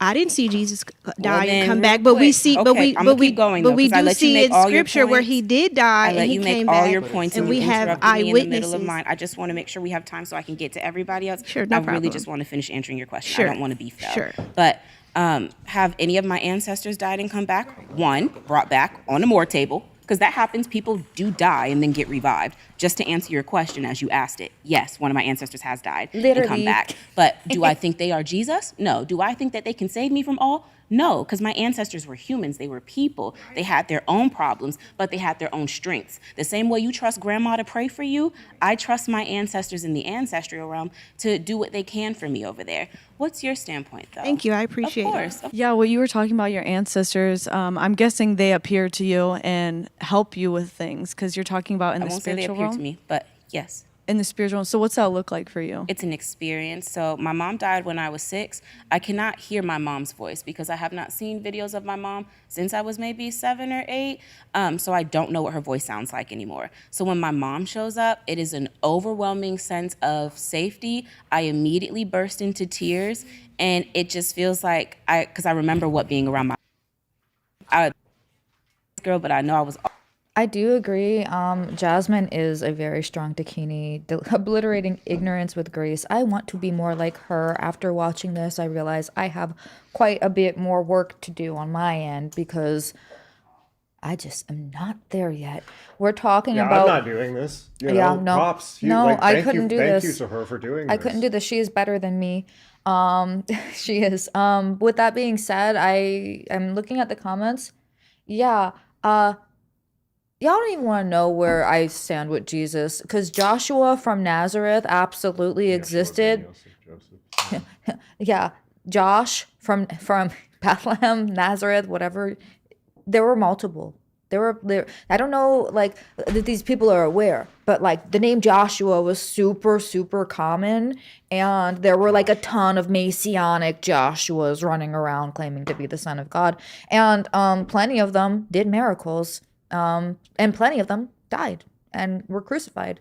As far as the miracles that they're claiming, the ones that like I said, the loaves with the fish, walking on water, healing of people, what have you, literally only found in the Bible, and that's kind of crazy. Well, I mean, people who are actually educated on religion will look at that, and I think this is a mistake that that liberals make all the time. They think that just because they're college educated and they can say, well, that's clearly a metaphor, they think the other side can see that too. No. They literally believe that. And they literally want to kill you. Yeah. Literally. It's not like all that stuff in Revelation, all that stuff in the Quran, that's not a metaphor. Well, it's not even hyperbolic to say that. History proves that. History delivers that when in mass, when in power of a political bloc, that is what happens. It happens every single time. Also, Robert said something interesting, and I agree. No, I actually don't think that Jesus was really real. Like, I believe that he was a composite character. And or Buddha. I think that for some reason, these people that are super passionate about learning about Jesus and history, they, for some reason, have no awareness that syncretism was a very real thing, and that there were plenty of proto-Jesuses before Jesus. Was with my mama, and I got lots of photos with my mom. So that's how I experience her versus my Aunt Annette. My Aunt Annette don't take shit. So when she comes through, I feel her kind of settle down, like sometimes, because I'm a channeler, so I don't always have to see things. Apparitions, I'm not going to hold y'all, would scare me. So I don't see apparitions. All of our gifts are not the same in spirituality. So I can hear my Aunt Annette, and she, normally I'll hear her ring start to like jostle, or her bangles start to jostle against themselves, and that's how I know she's present. So they make themselves known in different ways. There's something called clairogustance and clairofactance, where you can taste. I gotta say this one thing too, just to comment on here that I saw. Somebody was like, the rib story has a deep esoteric meaning. Yeah, the whole Bible does. The whole literal like, Bible. But that's the point. Them. That's literally the point. The point is that they, like, I'm not even kidding. Okay, I'm going to add to that. I went to a Catholic school. And in my Catholic high school, my anatomy teacher told me that before she started teaching there, they were teaching the girls that they came from men's ribs in anatomy class. So, yeah, they literally think that. So, just because you can't conceive that people would do that doesn't mean they're not doing it. And there's a couple, like Ren says, I feel like many college-educated people don't think ignorance exists. Just project this misunderstood genius complex on everyone. Yeah. There's actually quite a few times where they say things where it's like esoterically and kabbalistically true, but it's not true in the way that they mean it to be. Right. It's Twilight language. But one of the great tragedies, and you should all be aware of this in your life, one of the great tragedies or perhaps the great tragedy of spirituality throughout human history is you get esoteric groups or figures writing in Twilight language to, most spiritual texts are mnemonic teaching tools that are written in Twilight language so that a teacher can read it and remember, use it as a springboard for teaching, right? But you're not supposed to take it literally on its own. But the sleeping people take it literally, and that's where we get, and somebody said Revelation is commentary on Rome. Yeah, that's exactly right. Elaine Pagel showed that its commentary on Nero and the destruction of the Second Temple in Jerusalem. It's very obviously that, and I feel like, again, but they take it literally. They think it's about now, and they have to blow up the Middle East. Yeah, and it's just the, like, literally, and I'll say it again, once dominion theology became the thing, the world existed perfectly. I mean, not like humans were perfect. There was violence. That's not the claim I'm making. I'm saying the actual planet and the atmosphere was fine. We weren't coming into ecological crises. And yes, our actions on the planet are absolutely exasperating things.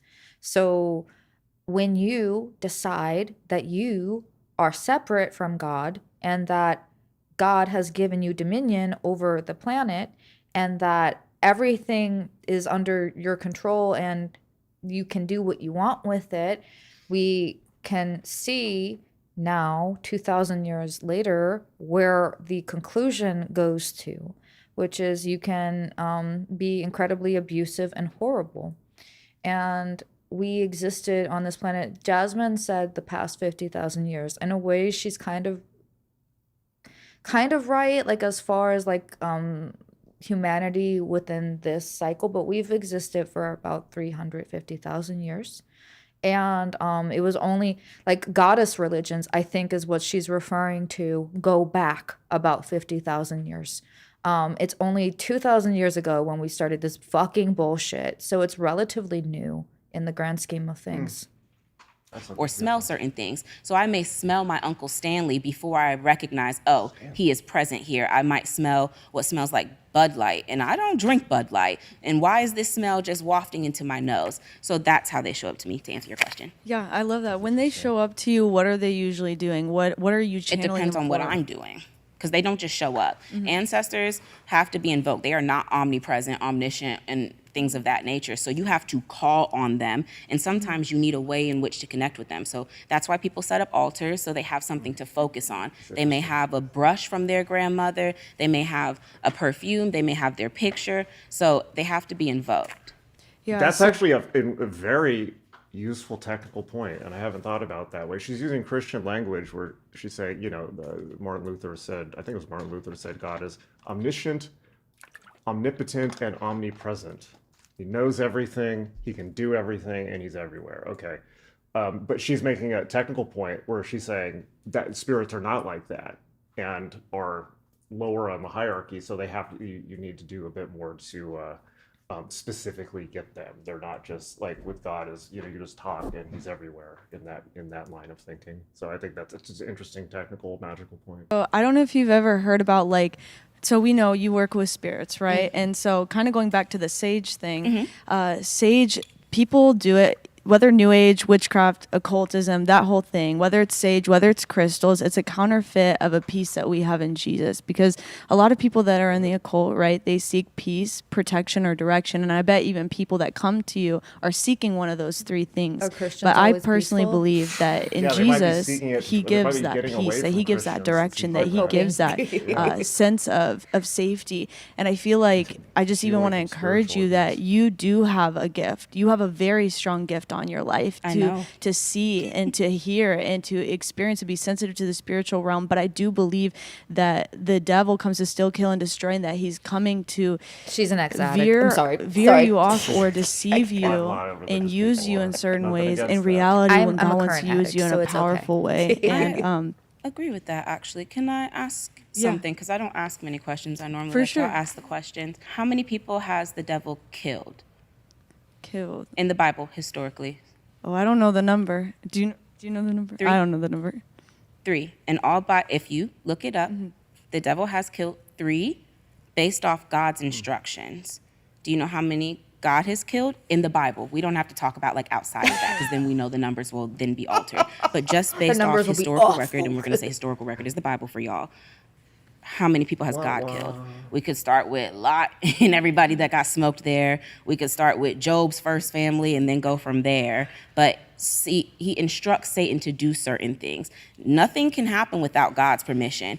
All of us are sitting here, if you will, if I'm thinking from the Christian standpoint, because God gave us permission to sit here. God put us here, right? So if God has this ability to know all, before he laid the foundation of the world and before he created the heavens, he knew. So one of the things that I like to ask Christians is, how did God not know that Satan would rebel against him and take a third of the angels? Because God had to create Satan, and he created Satan knowing the very outcome of who would end up in heaven at the very end. So it's kind of like, yeah, I mean, God come to the dark doesn't side. We take have Sammy accountability Davis Jr. himself, and but I Mom know and we Dad, have to go. do not be put off by my comments about There's Satan. so much. I know. I swear I'm good. I'm just a Sammy Davis Jr. So first thing with the ancestors. Sure.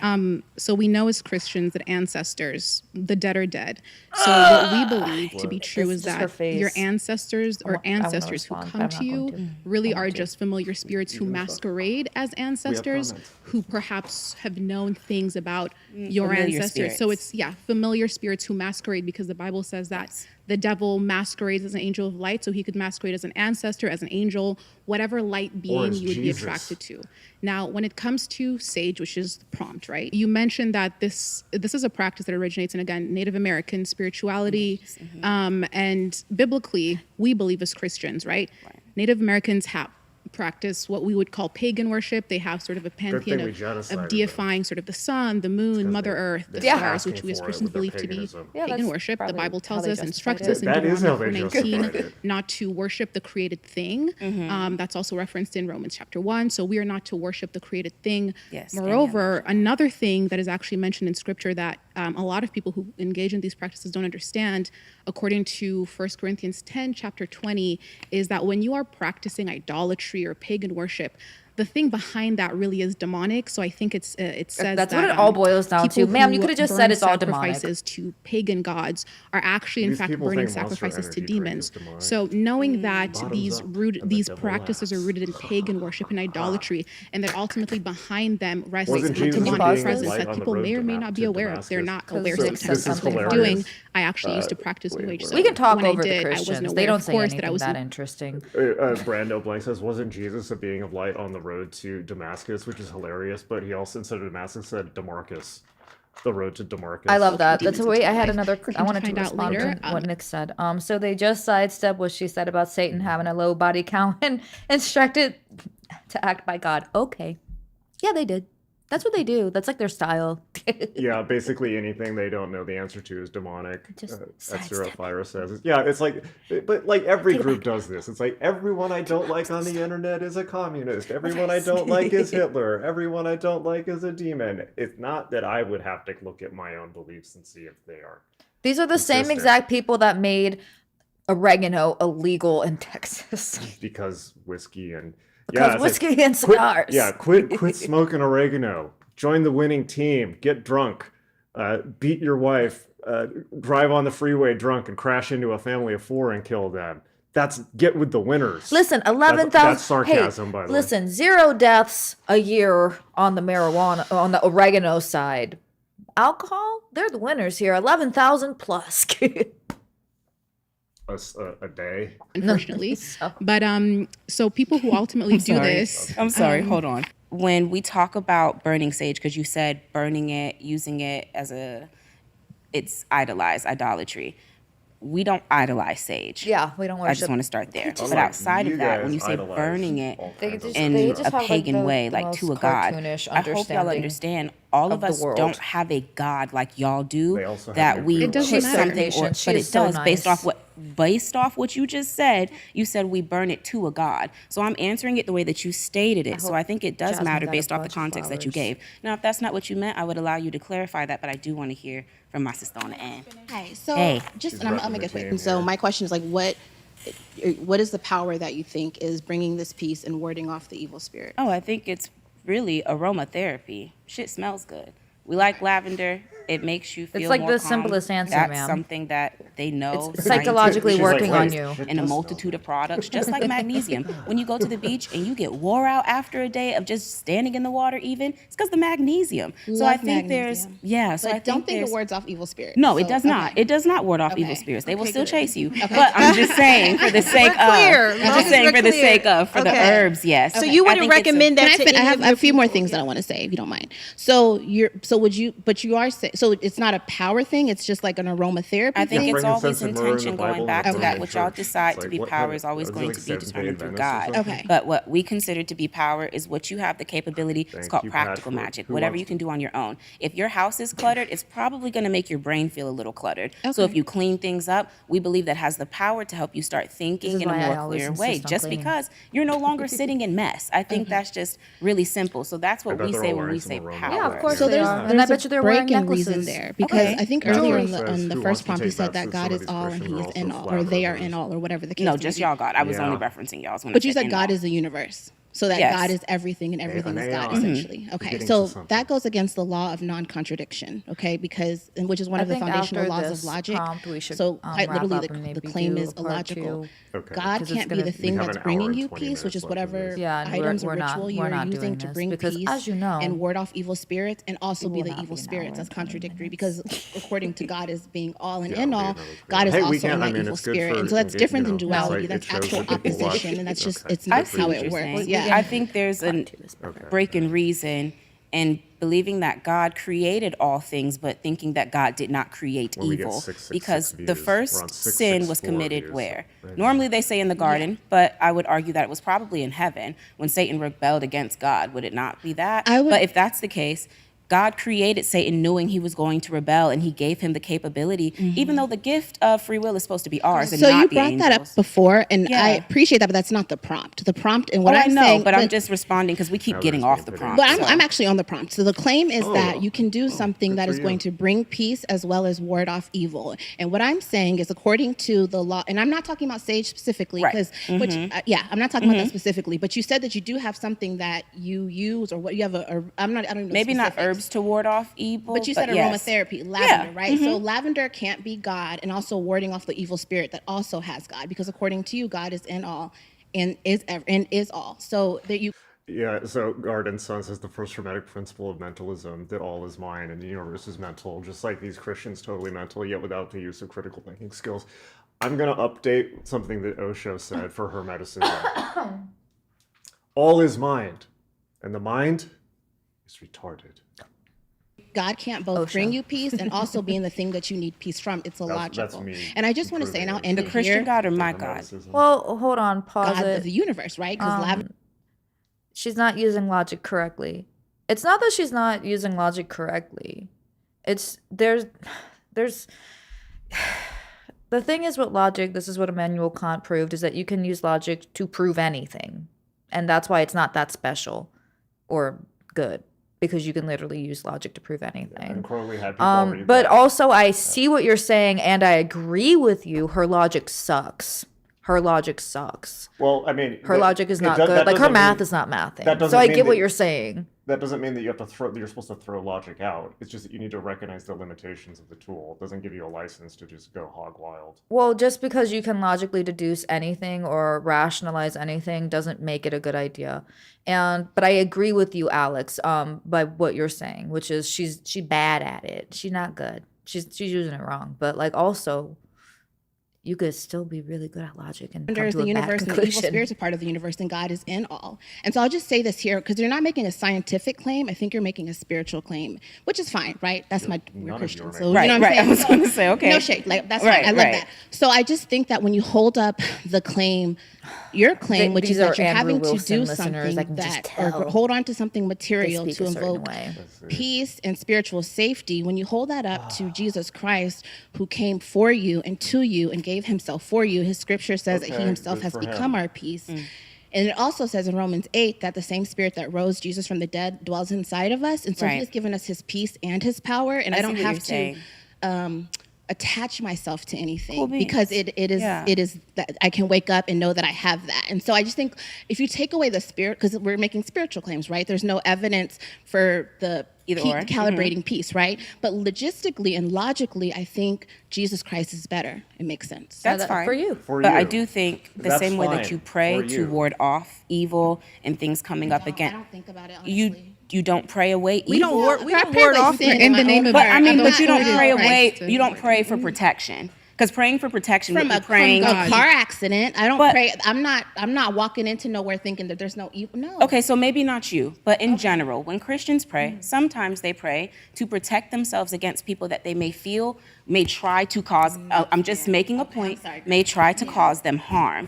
But God put that person on this earth. So it's kind of, in my opinion, doesn't have to be something you agree with, the same way I may burn lavender, even though I do not, I use just lavender for the sake of aromatherapy to help me relax. I may not be using it to ward away evil, but I am using it to help me regulate myself. The same way you pray, I consider that a way to regulate yourself, but maybe within the spirit. And so I think those are the same thing. We're just saying it's illogical because it's not our belief. Okay, I think this is where we can pause it, and then we can answer some questions, and then we can move on with our evening. Yeah, and then we gotta walk Charles and Rishi's. All right. There was a couple of questions on here, and we could take the headphones off. Woohoo! Okay, so there was a couple of questions on here that I definitely wanted to look at, and then we can yap for like a couple of minutes maybe. But the first one is modern witchcraft, just like scientific materialism. Do they actually believe spirits are real? Now, this is going to be an interesting answer, because if you think that all witches believe the same thing, then that's already a misperception. Right.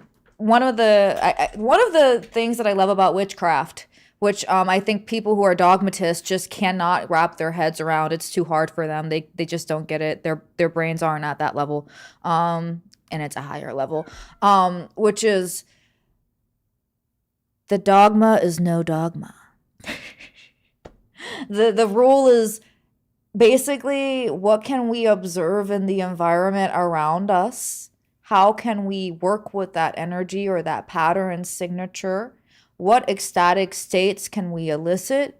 How can we move the energy that is created in those ecstatic states to produce more of what we want and less of what we don't want? And there is in between that, like, so much minutia and details and all types of circles and covens that have entirely different beliefs. So some might believe in spirits, some might not believe in spirits, some might literally, some might metaphorically. So there's no actual set answer to that. This drives people crazy because they want a one-size-fits-all dogma. It's like, here's your one-size-fits-all dogma. By the way, they're talking about authority and power, bowing to authority. Let me demonstrate. Do what thou wilt shall be the whole of the law. Shall be the whole of the law. And I don't mean that just to paraphrase Crowley. I mean it. Do what thou wilt is the whole of the law. Wilt being your path, your mission in life, is the only thing that is lawful for you to do. And mind your own goddamn business otherwise. This is, Crowley said this, and this is, if you are dealing with anyone and you say to them, do what thou wilt shall be the whole of the law, to which the actual answer is meant to be, love is the law, love under will. 93. Say the whole thing. Say the whole thing. The point of saying that is to challenge other people. If you say 93, that's just you're throwing gang signs. It doesn't matter, right? Do what thou wilt shall be the whole of the law. And if you're dealing with somebody, let me put it this way in modern language, you'll find out real quickly how much they respect your boundaries. Real quick. Another thing that I want to lightly talk about, because we're going to actually probably do an entire stream on this, because as Jason was saying earlier in the stream, he has come to the dark side. He is with the maiden, the mother, and the crone now. He is one with the circle. I'm a born-again pagan. And this idea that rationality is like somehow the pinnacle of all like knowledge, okay, that just shows that you haven't crossed the abyss yet. That just shows that you haven't broken free from the box yet. If you're trying to use jhana or knowledge to get to some type of state, then you're going to be probably doing that for the rest of your life. And magic, right? Especially witchcraft is literally, it's rational, but it's like, what is the word that I'm looking? It's transrational. It's beyond rationality. It makes complete sense when you're on the other side, but let me tell you, when you're stuck in your little box, you are stuck and you can't get out. And this is why, in my opinion, when it comes to spirituality, the maiden is an ideal archetype to follow and to lead spiritual practitioners, not the father nor the mother, because in order to do spiritual practice, you have to be totally comfortable with ambiguity. You have to be totally nebulous to reality. You have to be embodied. You have to be in your body. You have to be in your body. But that's what people join religion specifically to avoid.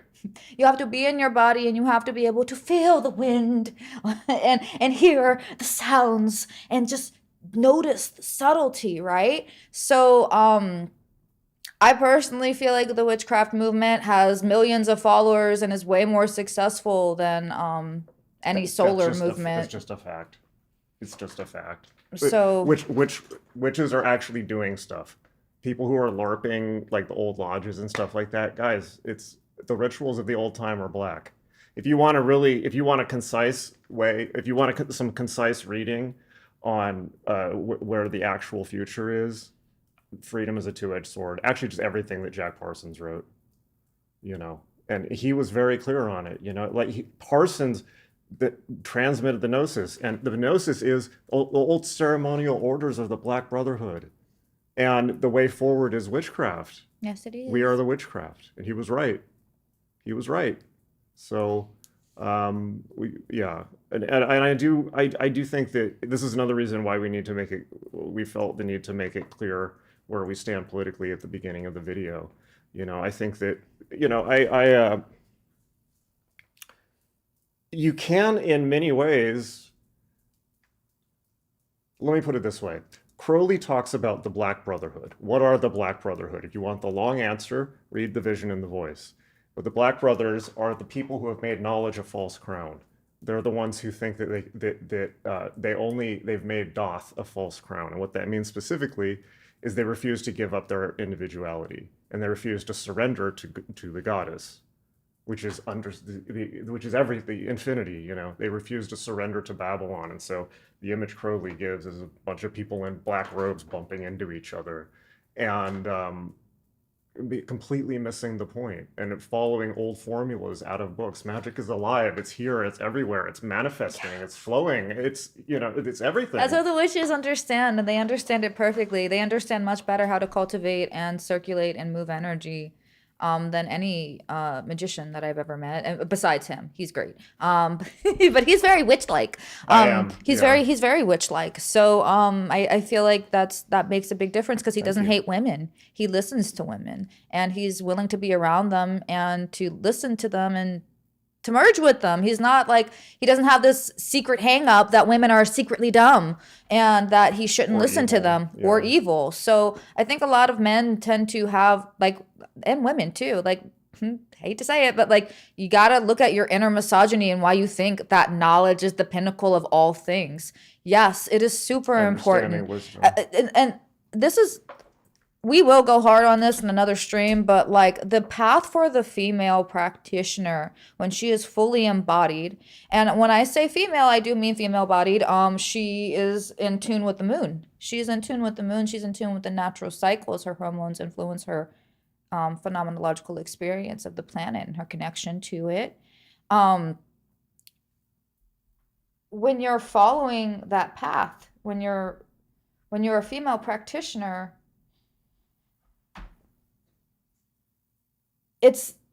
you're naturally empathetic. You're gonna have your body, even if you don't have the capacity or even if you don't have the ability to produce offspring, your body has that capacity, which means that you are naturally prone to being more or less sensitive to the environment. Not to mention, most of us are under 5'5", which means that we are more aware of the environment. We're environmentally aware because a lot of us cannot walk out at night without being scared. And so our path is lunar. It's mostly internal and mostly psychic. And so what women have to do is learn logic just to ground ourselves, by and large. Men need to learn how to become intuitive. And I resist this idea that there are like we are speaking in general, right? Of course, there are outliers when we're talking about bodies that are sexed. There are outliers that don't fall into these two paradigms, but by and large, most do fall into these paradigms. Most women are very sensitive and deeply empathetic, so they don't need to learn how to be sensitive or empathetic. They need to learn how to speak and be assertive, and they need to learn how to ground their thoughts into something that is real, and that they can prove. Not because they're trying to convince other people, but just so they're like having reality checks and they're not going crazy. Whereas the masculine path, like, it's nothing but like a fucking mind maze for some of you guys. Like it's literally what Wittgenstein said, which is it's mental masturbation. That's what you're into. You love it. Or literal. You love it. Look at the Fraternitas Saturni. You have to run yourself in circles for 1,000,001 years before you realize the circle's not even there.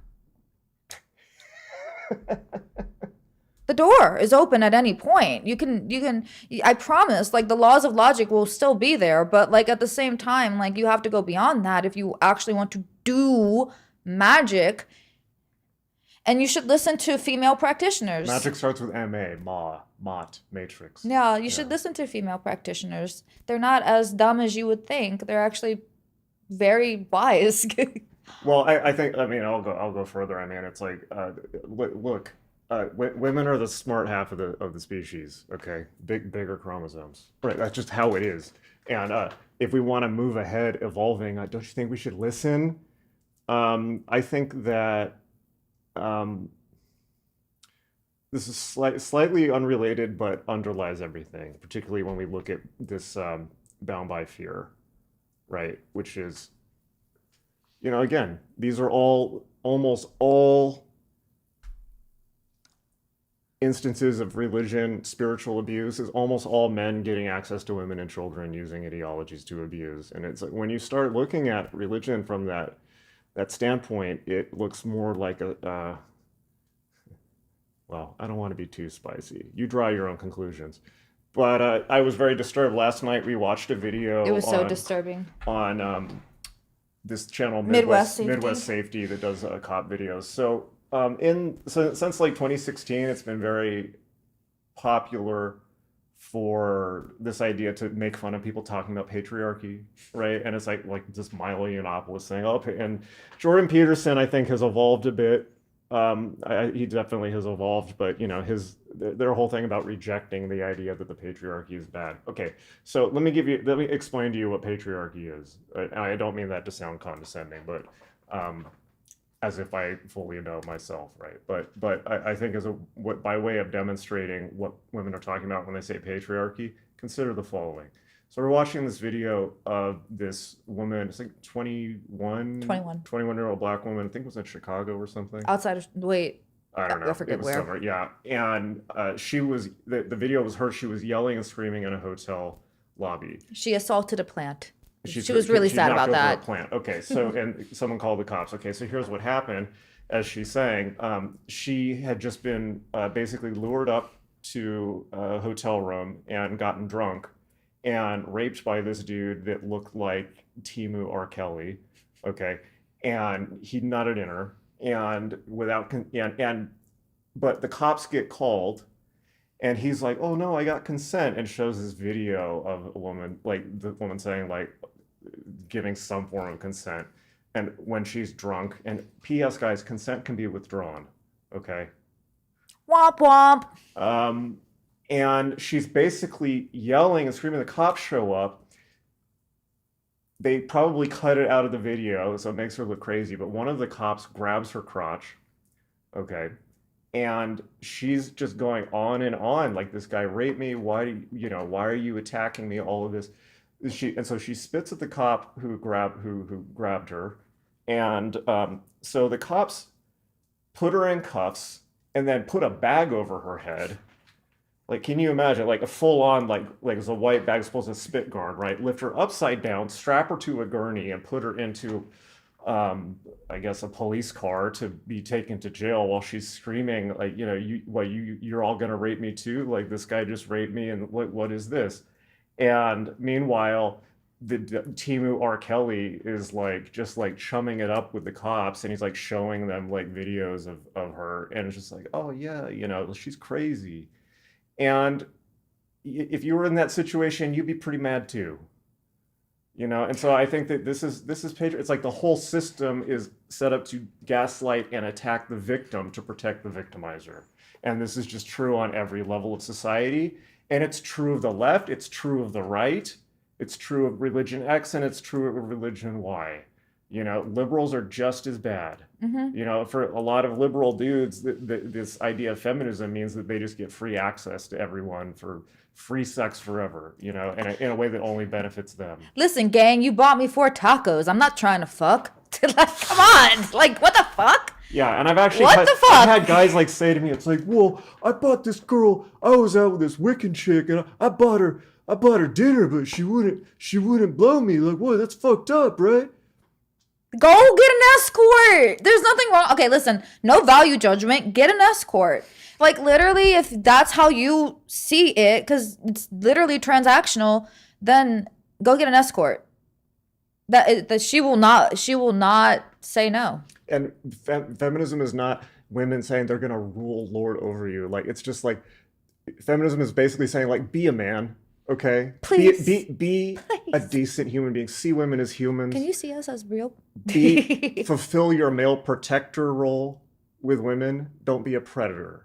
It's real simple. As feminists point out, it's patriarchy is bad for men too. It is. Because the patriarchal system encourages men, and you've all felt this, men, to attack and denigrate the feminine parts of themselves in addition to women. It teaches you to hate women, and not only that, but like the patriarchy, it harms men in a way that like it really gets them to reject a faculty of their experience, which is feeling and sensation, because it's demonized. If you feel something in your chest and you want to cry, you're taught that that's weak and bad and embarrassing, and that you don't cry. And they never stop to think, well, maybe that's a physiological response that has to be released, and that's a natural thing, and that it's not a moral failing to release these things. And that's harmful, because then you have men who are capable of doing these things, and then they get singled out and bullied and tortured by these men who are, honestly, we watched Fire and Ice the other night, literally Necron's army, but in Ralph Bakshi cartoon. Yeah, literally, but with t-shirts and jeans. Not only that, but it sets the bar super fucking low for men. Like the bar is basically you got a good guy if he doesn't beat you. Like, if he doesn't beat you. Like, that's how low the bar is for men to look good. Well, at least he doesn't beat me. Yeah, and they can't even follow At least that. he doesn't cheat on me. They definitely can't follow that.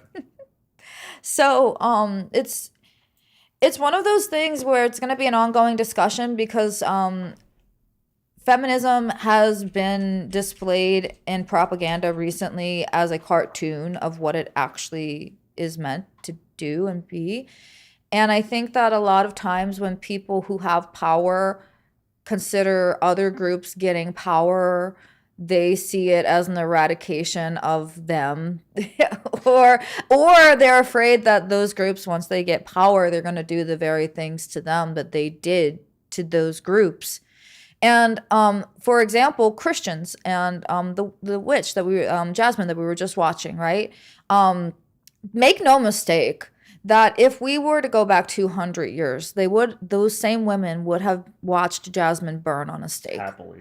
And they wouldn't have batted an eye, okay? They would have said, that's a demon burning, So Jasmine doesn't have that perspective, right? And I feel like feminism is in that same exact vein, which is it is allowing for all kinds of beings to exist, and it doesn't want to constrict. There are many different iterations and many different voices that speak for feminism. So, usually the loudest, most polarizing and hyperbolic voice is what you hear about, but that's often not what it is. And feminism, another thing that it does is it highlights, and I have to say this, how this is all interconnected, not just to racism, but also like other things as well. It's all deeply connected. Yeah, intersectionality is actually correct. Now, it can be taken too far, right? But you've heard people yap about that for the last 10 years. But the idea that systems of oppression are interlocking and mutually enforcing in a larger system, yeah. And the system is in your mind, man. The Roman Empire. It's in your mind. And it takes a lot to deconstruct from those systems, especially, for example, women have to learn how to not be misogynistic, because we're taught from a very early age that we're the bad guys and that we're bad and that other women are bad and that everything about us is bad. And so it's kind of like what feminism is attempting to do, as much as with like critical race theory and all of that other stuff, I believe, is they're just trying to point to and get you to notice the water in which the atmosphere in which you swim, and how that changes the way that you interact with reality. And I think that there's a lot of toxic shit that patriarchy enforces. And the reason why is it's because it's that triangle, right? I don't believe in triangles. I'm a spiral circle girly. Like, it's kind of like a triangle when you look at it that way, but it's a spiral. I don't think that I winning means anybody else has to lose. And I think that that's super important, because I think there's a lack mentality on the other side. Yeah, that's called a zero-sum game, zero-sum game theory, which I love. Zero-sum game is a game where there's a set number of tokens to win, right? So it's like there's a limitation. So ergo, you gaining is somebody else losing by definition, right? So economics works this way. There's only X amount of money in the world. That scarcity creates value, et cetera, et cetera. But human interactions are not a zero-sum game. They're really not. But people play it that way. We are going to do, I don't know when we're going to do another stream, but Slim Jim said we should do a whole stream on this. I would love to. Jason is filled with so much insight, and I feel like when it comes to being a fully embodied masculine person, he's actually like a spirit of all kinds, just pretending to be a man. He's deeply insightful. You're biased, but I'll take it. Thank you. I like him. Yeah. He's not like Necron's army. He's the opposite. Well, Alex was saying it's so bad there's not many good male role models in the media these days. I'm curious. So, Alex, what would your criteria, or anyone who wants to put in, what would your criteria for a good male role model be? I have do not listen to anybody in the manosphere. That's the first one. They're all don't do it. They're all predatory dudes who are just looking for. They want the butt. Dedicate stream to Babylon. We love Babylon. Ave. I am absolutely. What's Necron's army? Slim Jim, look up the movie Fire and Ice. Yeah, it's a cartoon from 1982. Necron's army is the cavemen in that movie that go ooga booga. That unfortunately that's a lot of guys. Yeah. Well, I think, look, it's not, none of this is complicated. We're all part of the same species. Men and women need to stand next to each other and both embrace their full power and work together. Life's fucking hard. It's really hard. It's not fair. The odds are against everyone. Why are you making it worse? I agree with by preying on your fellow humans. You don't need, yeah, exactly. You don't need life is already hard. To survive. Life is already hard. You have death, illness. That's already really bad. The people that you love are gonna die. Okay, the people that you love will die. You will have to witness that. That's true for everybody. Why do we need to make it worse? There was a really nice comment here that I would like to say, and I hope that I say your name correctly. I might not, but Astika Shankara. The current role model should be men that integrate the feminine, period. Period. No pun intended. Yes. Absolutely. Yeah. Because Yeah. we were talking about this too. You become a bigger person. You have more power that way. I think some men genuinely fear integrating their feminine because they have this cartoon version in their mind that they're going to become an actual woman. And Literalism. Literally. Yeah. Or they're going to become like an effeminate form of themselves, which they've been told to completely hate. And that's the internalized misogyny. And Men have internalized misogyny as And well. integrating your feminine is literally like emotional intelligence.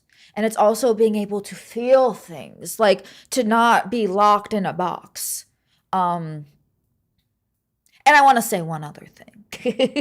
When it comes to the discourse of what is a woman, I do think that this is very interesting because we're seeing a miscommunication happening between both sides. And I think that this is fascinating. I would love to hear what other people have to say about this, because the right, being very literal in their interpretation, are saying an adult female human. That's correct.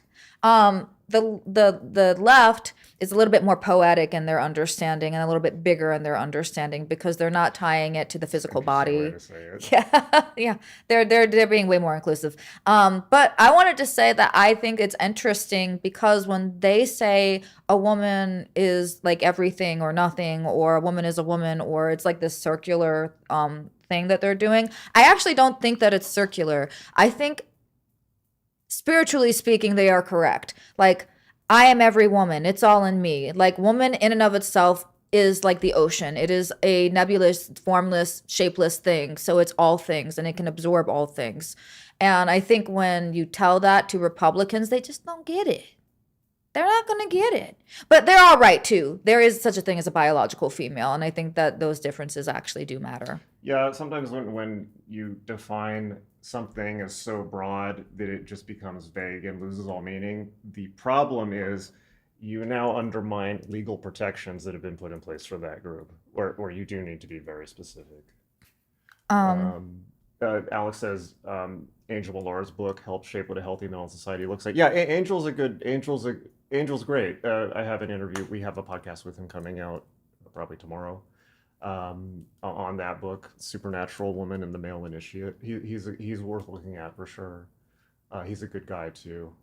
There's a lot of psycho-feminists. I mean, when you've been raped so many times, don't you think you would go a little bit crazy? Like, literally. It can be an important emotion. Anger is not bad. Okay, here's something for you kids.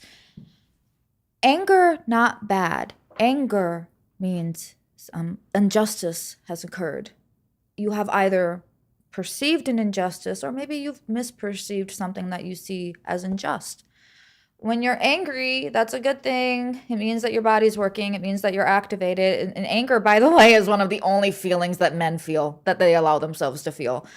So that's just something I want to say. But we reject anger because we were taught at a very early age that our parents didn't like it. So when we see it in other people, we get bothered by it because we don't allow ourselves to express that anger. And so we're put off by it. But anger is a very natural feeling. I don't demonize any emotion here. And there are a ton of psychopathic males. So yeah, I think psychopathic males make psychotic women, and that makes sense to me. Yeah, it's like, let's see, we've only been raping and oppressing you for thousands of years while gaslighting you and completely cutting off your ability to live a happy life and using you as birthing farms.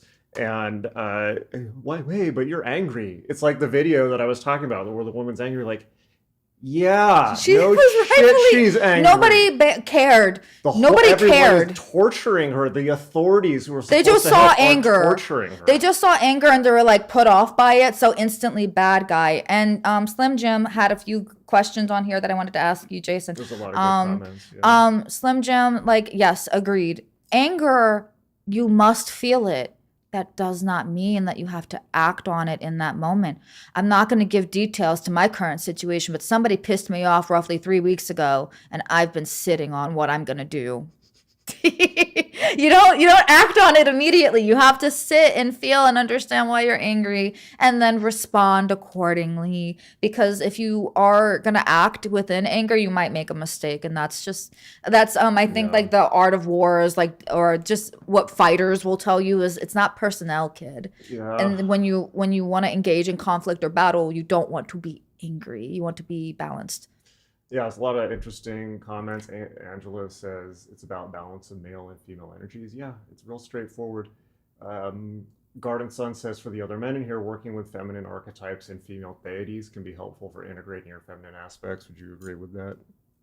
Yeah, you absolutely should have some type. This is even something that Carl Jung would say, that everybody has a feminine and a masculine aspect. Now, and because we're using words feminine and masculine, I want to be very clear on what I mean when I say that. Everybody has the capacity to be receptive in their energy and assertive in their energy. Everyone has a mother and a father. Therefore, you have the capacity to use both. The problem with the world that we live in currently is that it hyper focuses on the assertive aspect or the masculine aspect. And it makes sense because we live like we're communicating with you right now in an external world.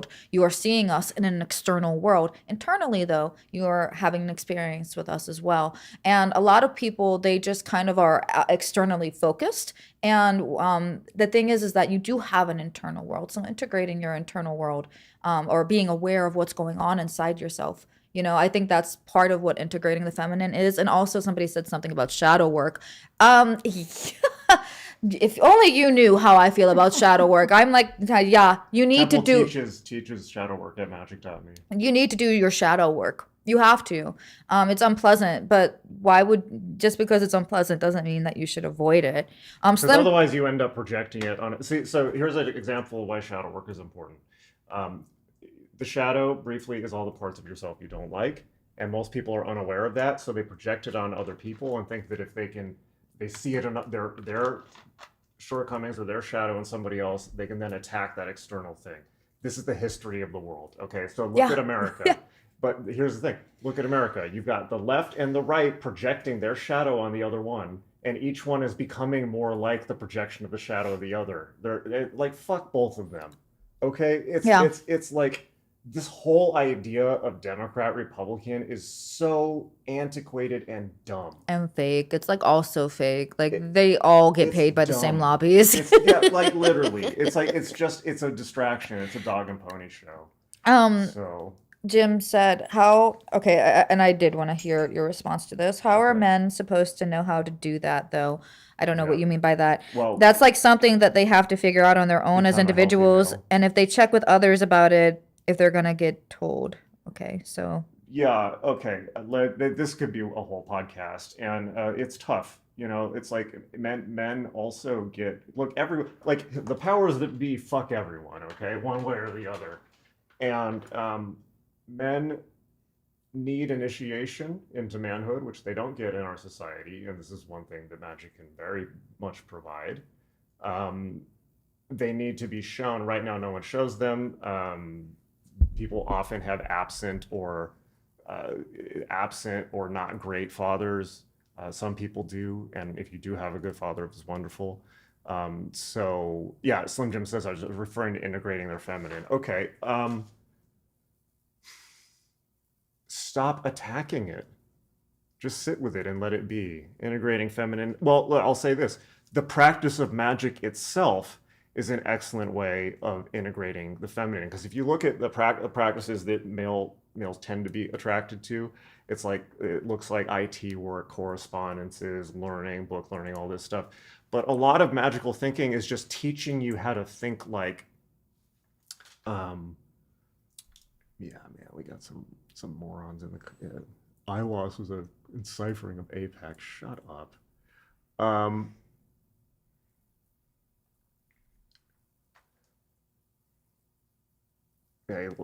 Yeah, this is why I shouldn't look at the comments. Oh, somebody's saying that I'm quiet. I lost my train of thought. What was I saying? I was also monitoring comments. People when are you were wiling speaking. out. it's like, oh, magic, the practice of magic, if engaged with, intelligently, what are you doing? You're training intuition. You're training yourself to see the connections between things. You're training yourself to feel energy and flow. These are all feminine things, right? So magic itself, over time, magic as a path magic allows you to integrate with your entire being, right? So over time, both men and women on the magical path tend to become androgynous and integrate the other side. Now that doesn't necessarily, it can, but it doesn't necessarily mean physical, right? And it doesn't mean a change of sexual orientation. It just means that you are trying to embrace your full potential. So yeah, of course you're going to integrate the other gendered side of yourself. Yeah, everybody like at the highest level of all things. How do I say this? There comes a point, or at least, okay, I'll speak to my own spiritual experience, and then Jason, you can tell me how you feel about it, and people in the comments, I can rely on y'all to respond. Within my practice, I've expanded my awareness so much to the point where I'm everything. And what that means is, yes, I'm a little tiny body, but also when you include everything, that means everything. That means the opposite of your body, and the opposite of that, and the opposite of that, and the opposite of that, to where eventually your very nature is in fact pandrogynous. Like the actual soul itself doesn't have any genitals at all. And pan means all, right? Like all. And it has all the genitals. So it has both and none. So like you're all things and no things at the same time. But that comes with practice, and then you have to integrate that and work within the structure that your body is. And this is where this is something that I'm very passionate about, which is being an embodied practitioner, because I think a lot of people resent the fact that they have a physical body and what that physical body may represent, which is limitation, death. You will die. Your consciousness will cease at some point. So yes, you do have a limitation. No, you cannot run 100 miles per hour. No, you cannot fly yet in the future. We're still working on it. It's on the way. But and then also, mind you, we're in time space, right? So like the box itself currently is being limited by the minds of humans who wish to restrict it. More so, we haven't figured out all the laws yet to make the cool things happen, like instantly manifesting something in my hand, for example. It's coming. But yeah, like I feel like the feminine way is really just out of the box. It's you include everything and nothing, and that's super important for your identity structure, I think. What do you think? I think that the best way to integrate your femininity, honestly, is spend time with women without a sexual agenda. Just like actually spend time with women and listen to them without thinking of them as like a box to check, right? Without having a covert predatory thing going on, without seeing women only through the filter of sex. And it's real simple. By the way, if you actually want to be really successful with women, I'm going to let you in on a secret. Guys, listen. This is I know this is a tough one. See them as human beings. Seriously. I know it's hard sometimes because men think, they get real wrapped up with what's going on. Well, also the issue with men and women is men particularly, it's like, I'm sure all of you when you were teenagers got this and throughout life, men see sexual conquest as a measure of self-worth, right? But you think about that. It's not a measure of self-worth from women. What you're doing is when people are trying to be like, oh, I can get all these chicks and things like this, they're trying to impress other men. Gay. If you're gay, just be gay. Come on. Listen, I love the gays. Yeah, of course. We both do. Unless they're misogynistic, in which case I don't like you. But queer people tend to be a lot more emotionally safe to spend time with. Most of them are fine, but I've seen some really cutty ones lately. But anyways. Well, you'd be cutty too. Look at the way things are going. But, well, no, not towards me though. Don't be cutty towards me. No, I just meant. Don't be cutty towards me. I'll be cutty back. You basically have to mind fuck yourself into deciding you don't want to bang the individual woman. And if you ever get involved for whatever reason down the road, that changes everything. You have to not care so much. You have to like literally. But not. It's like don't not care as another agenda, right? It's like don't. It's like yeah, like you don't have to. You should not be sexual. Be sexually driven around women so you can get laid more. It's like no, like actually interact with other people as human beings. And that's true of everyone. Without an objective, maybe. Yeah. It's that lust of desire too. It's just like whenever you go into a new situation, just be there fully present. And if something happens, something happens. But don't go in expecting a damn thing. And I think that's the best way to go about life. That doesn't mean don't have standards. That's a completely different thing. But like when you're entering into, let's say you go to a meetup, and it's a meetup where you can meet people, friends, and what have you. Don't go there hoping to get something or someone. Just go there and have an experience. Just be like, I'm gonna have an experience, and whatever comes from it comes from it. And I think when you like just release and allow and receive, this is a feminine practice. And you know what's so funny? We did our astro charts the other night, and we compared our stuff. And when it comes to our relationship, so talking about gender polarity stuff, right?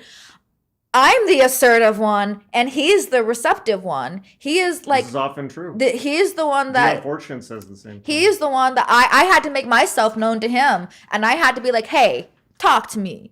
And then he was like, okay. But it works. So also, this is a thing. This is so important. I cannot stress this enough. It has nothing to do with your genitals. It has everything to do with like how you're moving in life. Are you someone that needs to be assertive? Maybe you might want to balance that a little bit with receptivity. If you're somebody who's a little bit too passive, maybe you want to assert yourself. Knowing that, though, maybe you'll get a partner who balances you out. So relationship-wise, I'm more assertive than he is. I chased after him, and he said yes. But then, like, when it comes to life itself, he's definitely more forward-driven, and I'm more like go with the flow. So it balances itself out. So humans are very complicated like that. You need to figure out, who are you? What kind of partner do you need? Do you need a partner who's very social and outgoing because you're shy and quiet? Or do you need someone who's more chill because you're like you're really extroverted? It's not good to have two pairings that are exactly the same, because then it can cause either tension or it can like fizzle out very quickly. We have a comment. What's the deal with the Tupac shirts? The gang leader who allegedly ordered the hit on Tupac is going on trial today. They're selecting the jury, so justice for Tupac. I also got him the Tupac shirt. I just love Tupac, so and Jason he trusts me with his fashion choices. Yeah, if you follow me for a while, this. He's wise.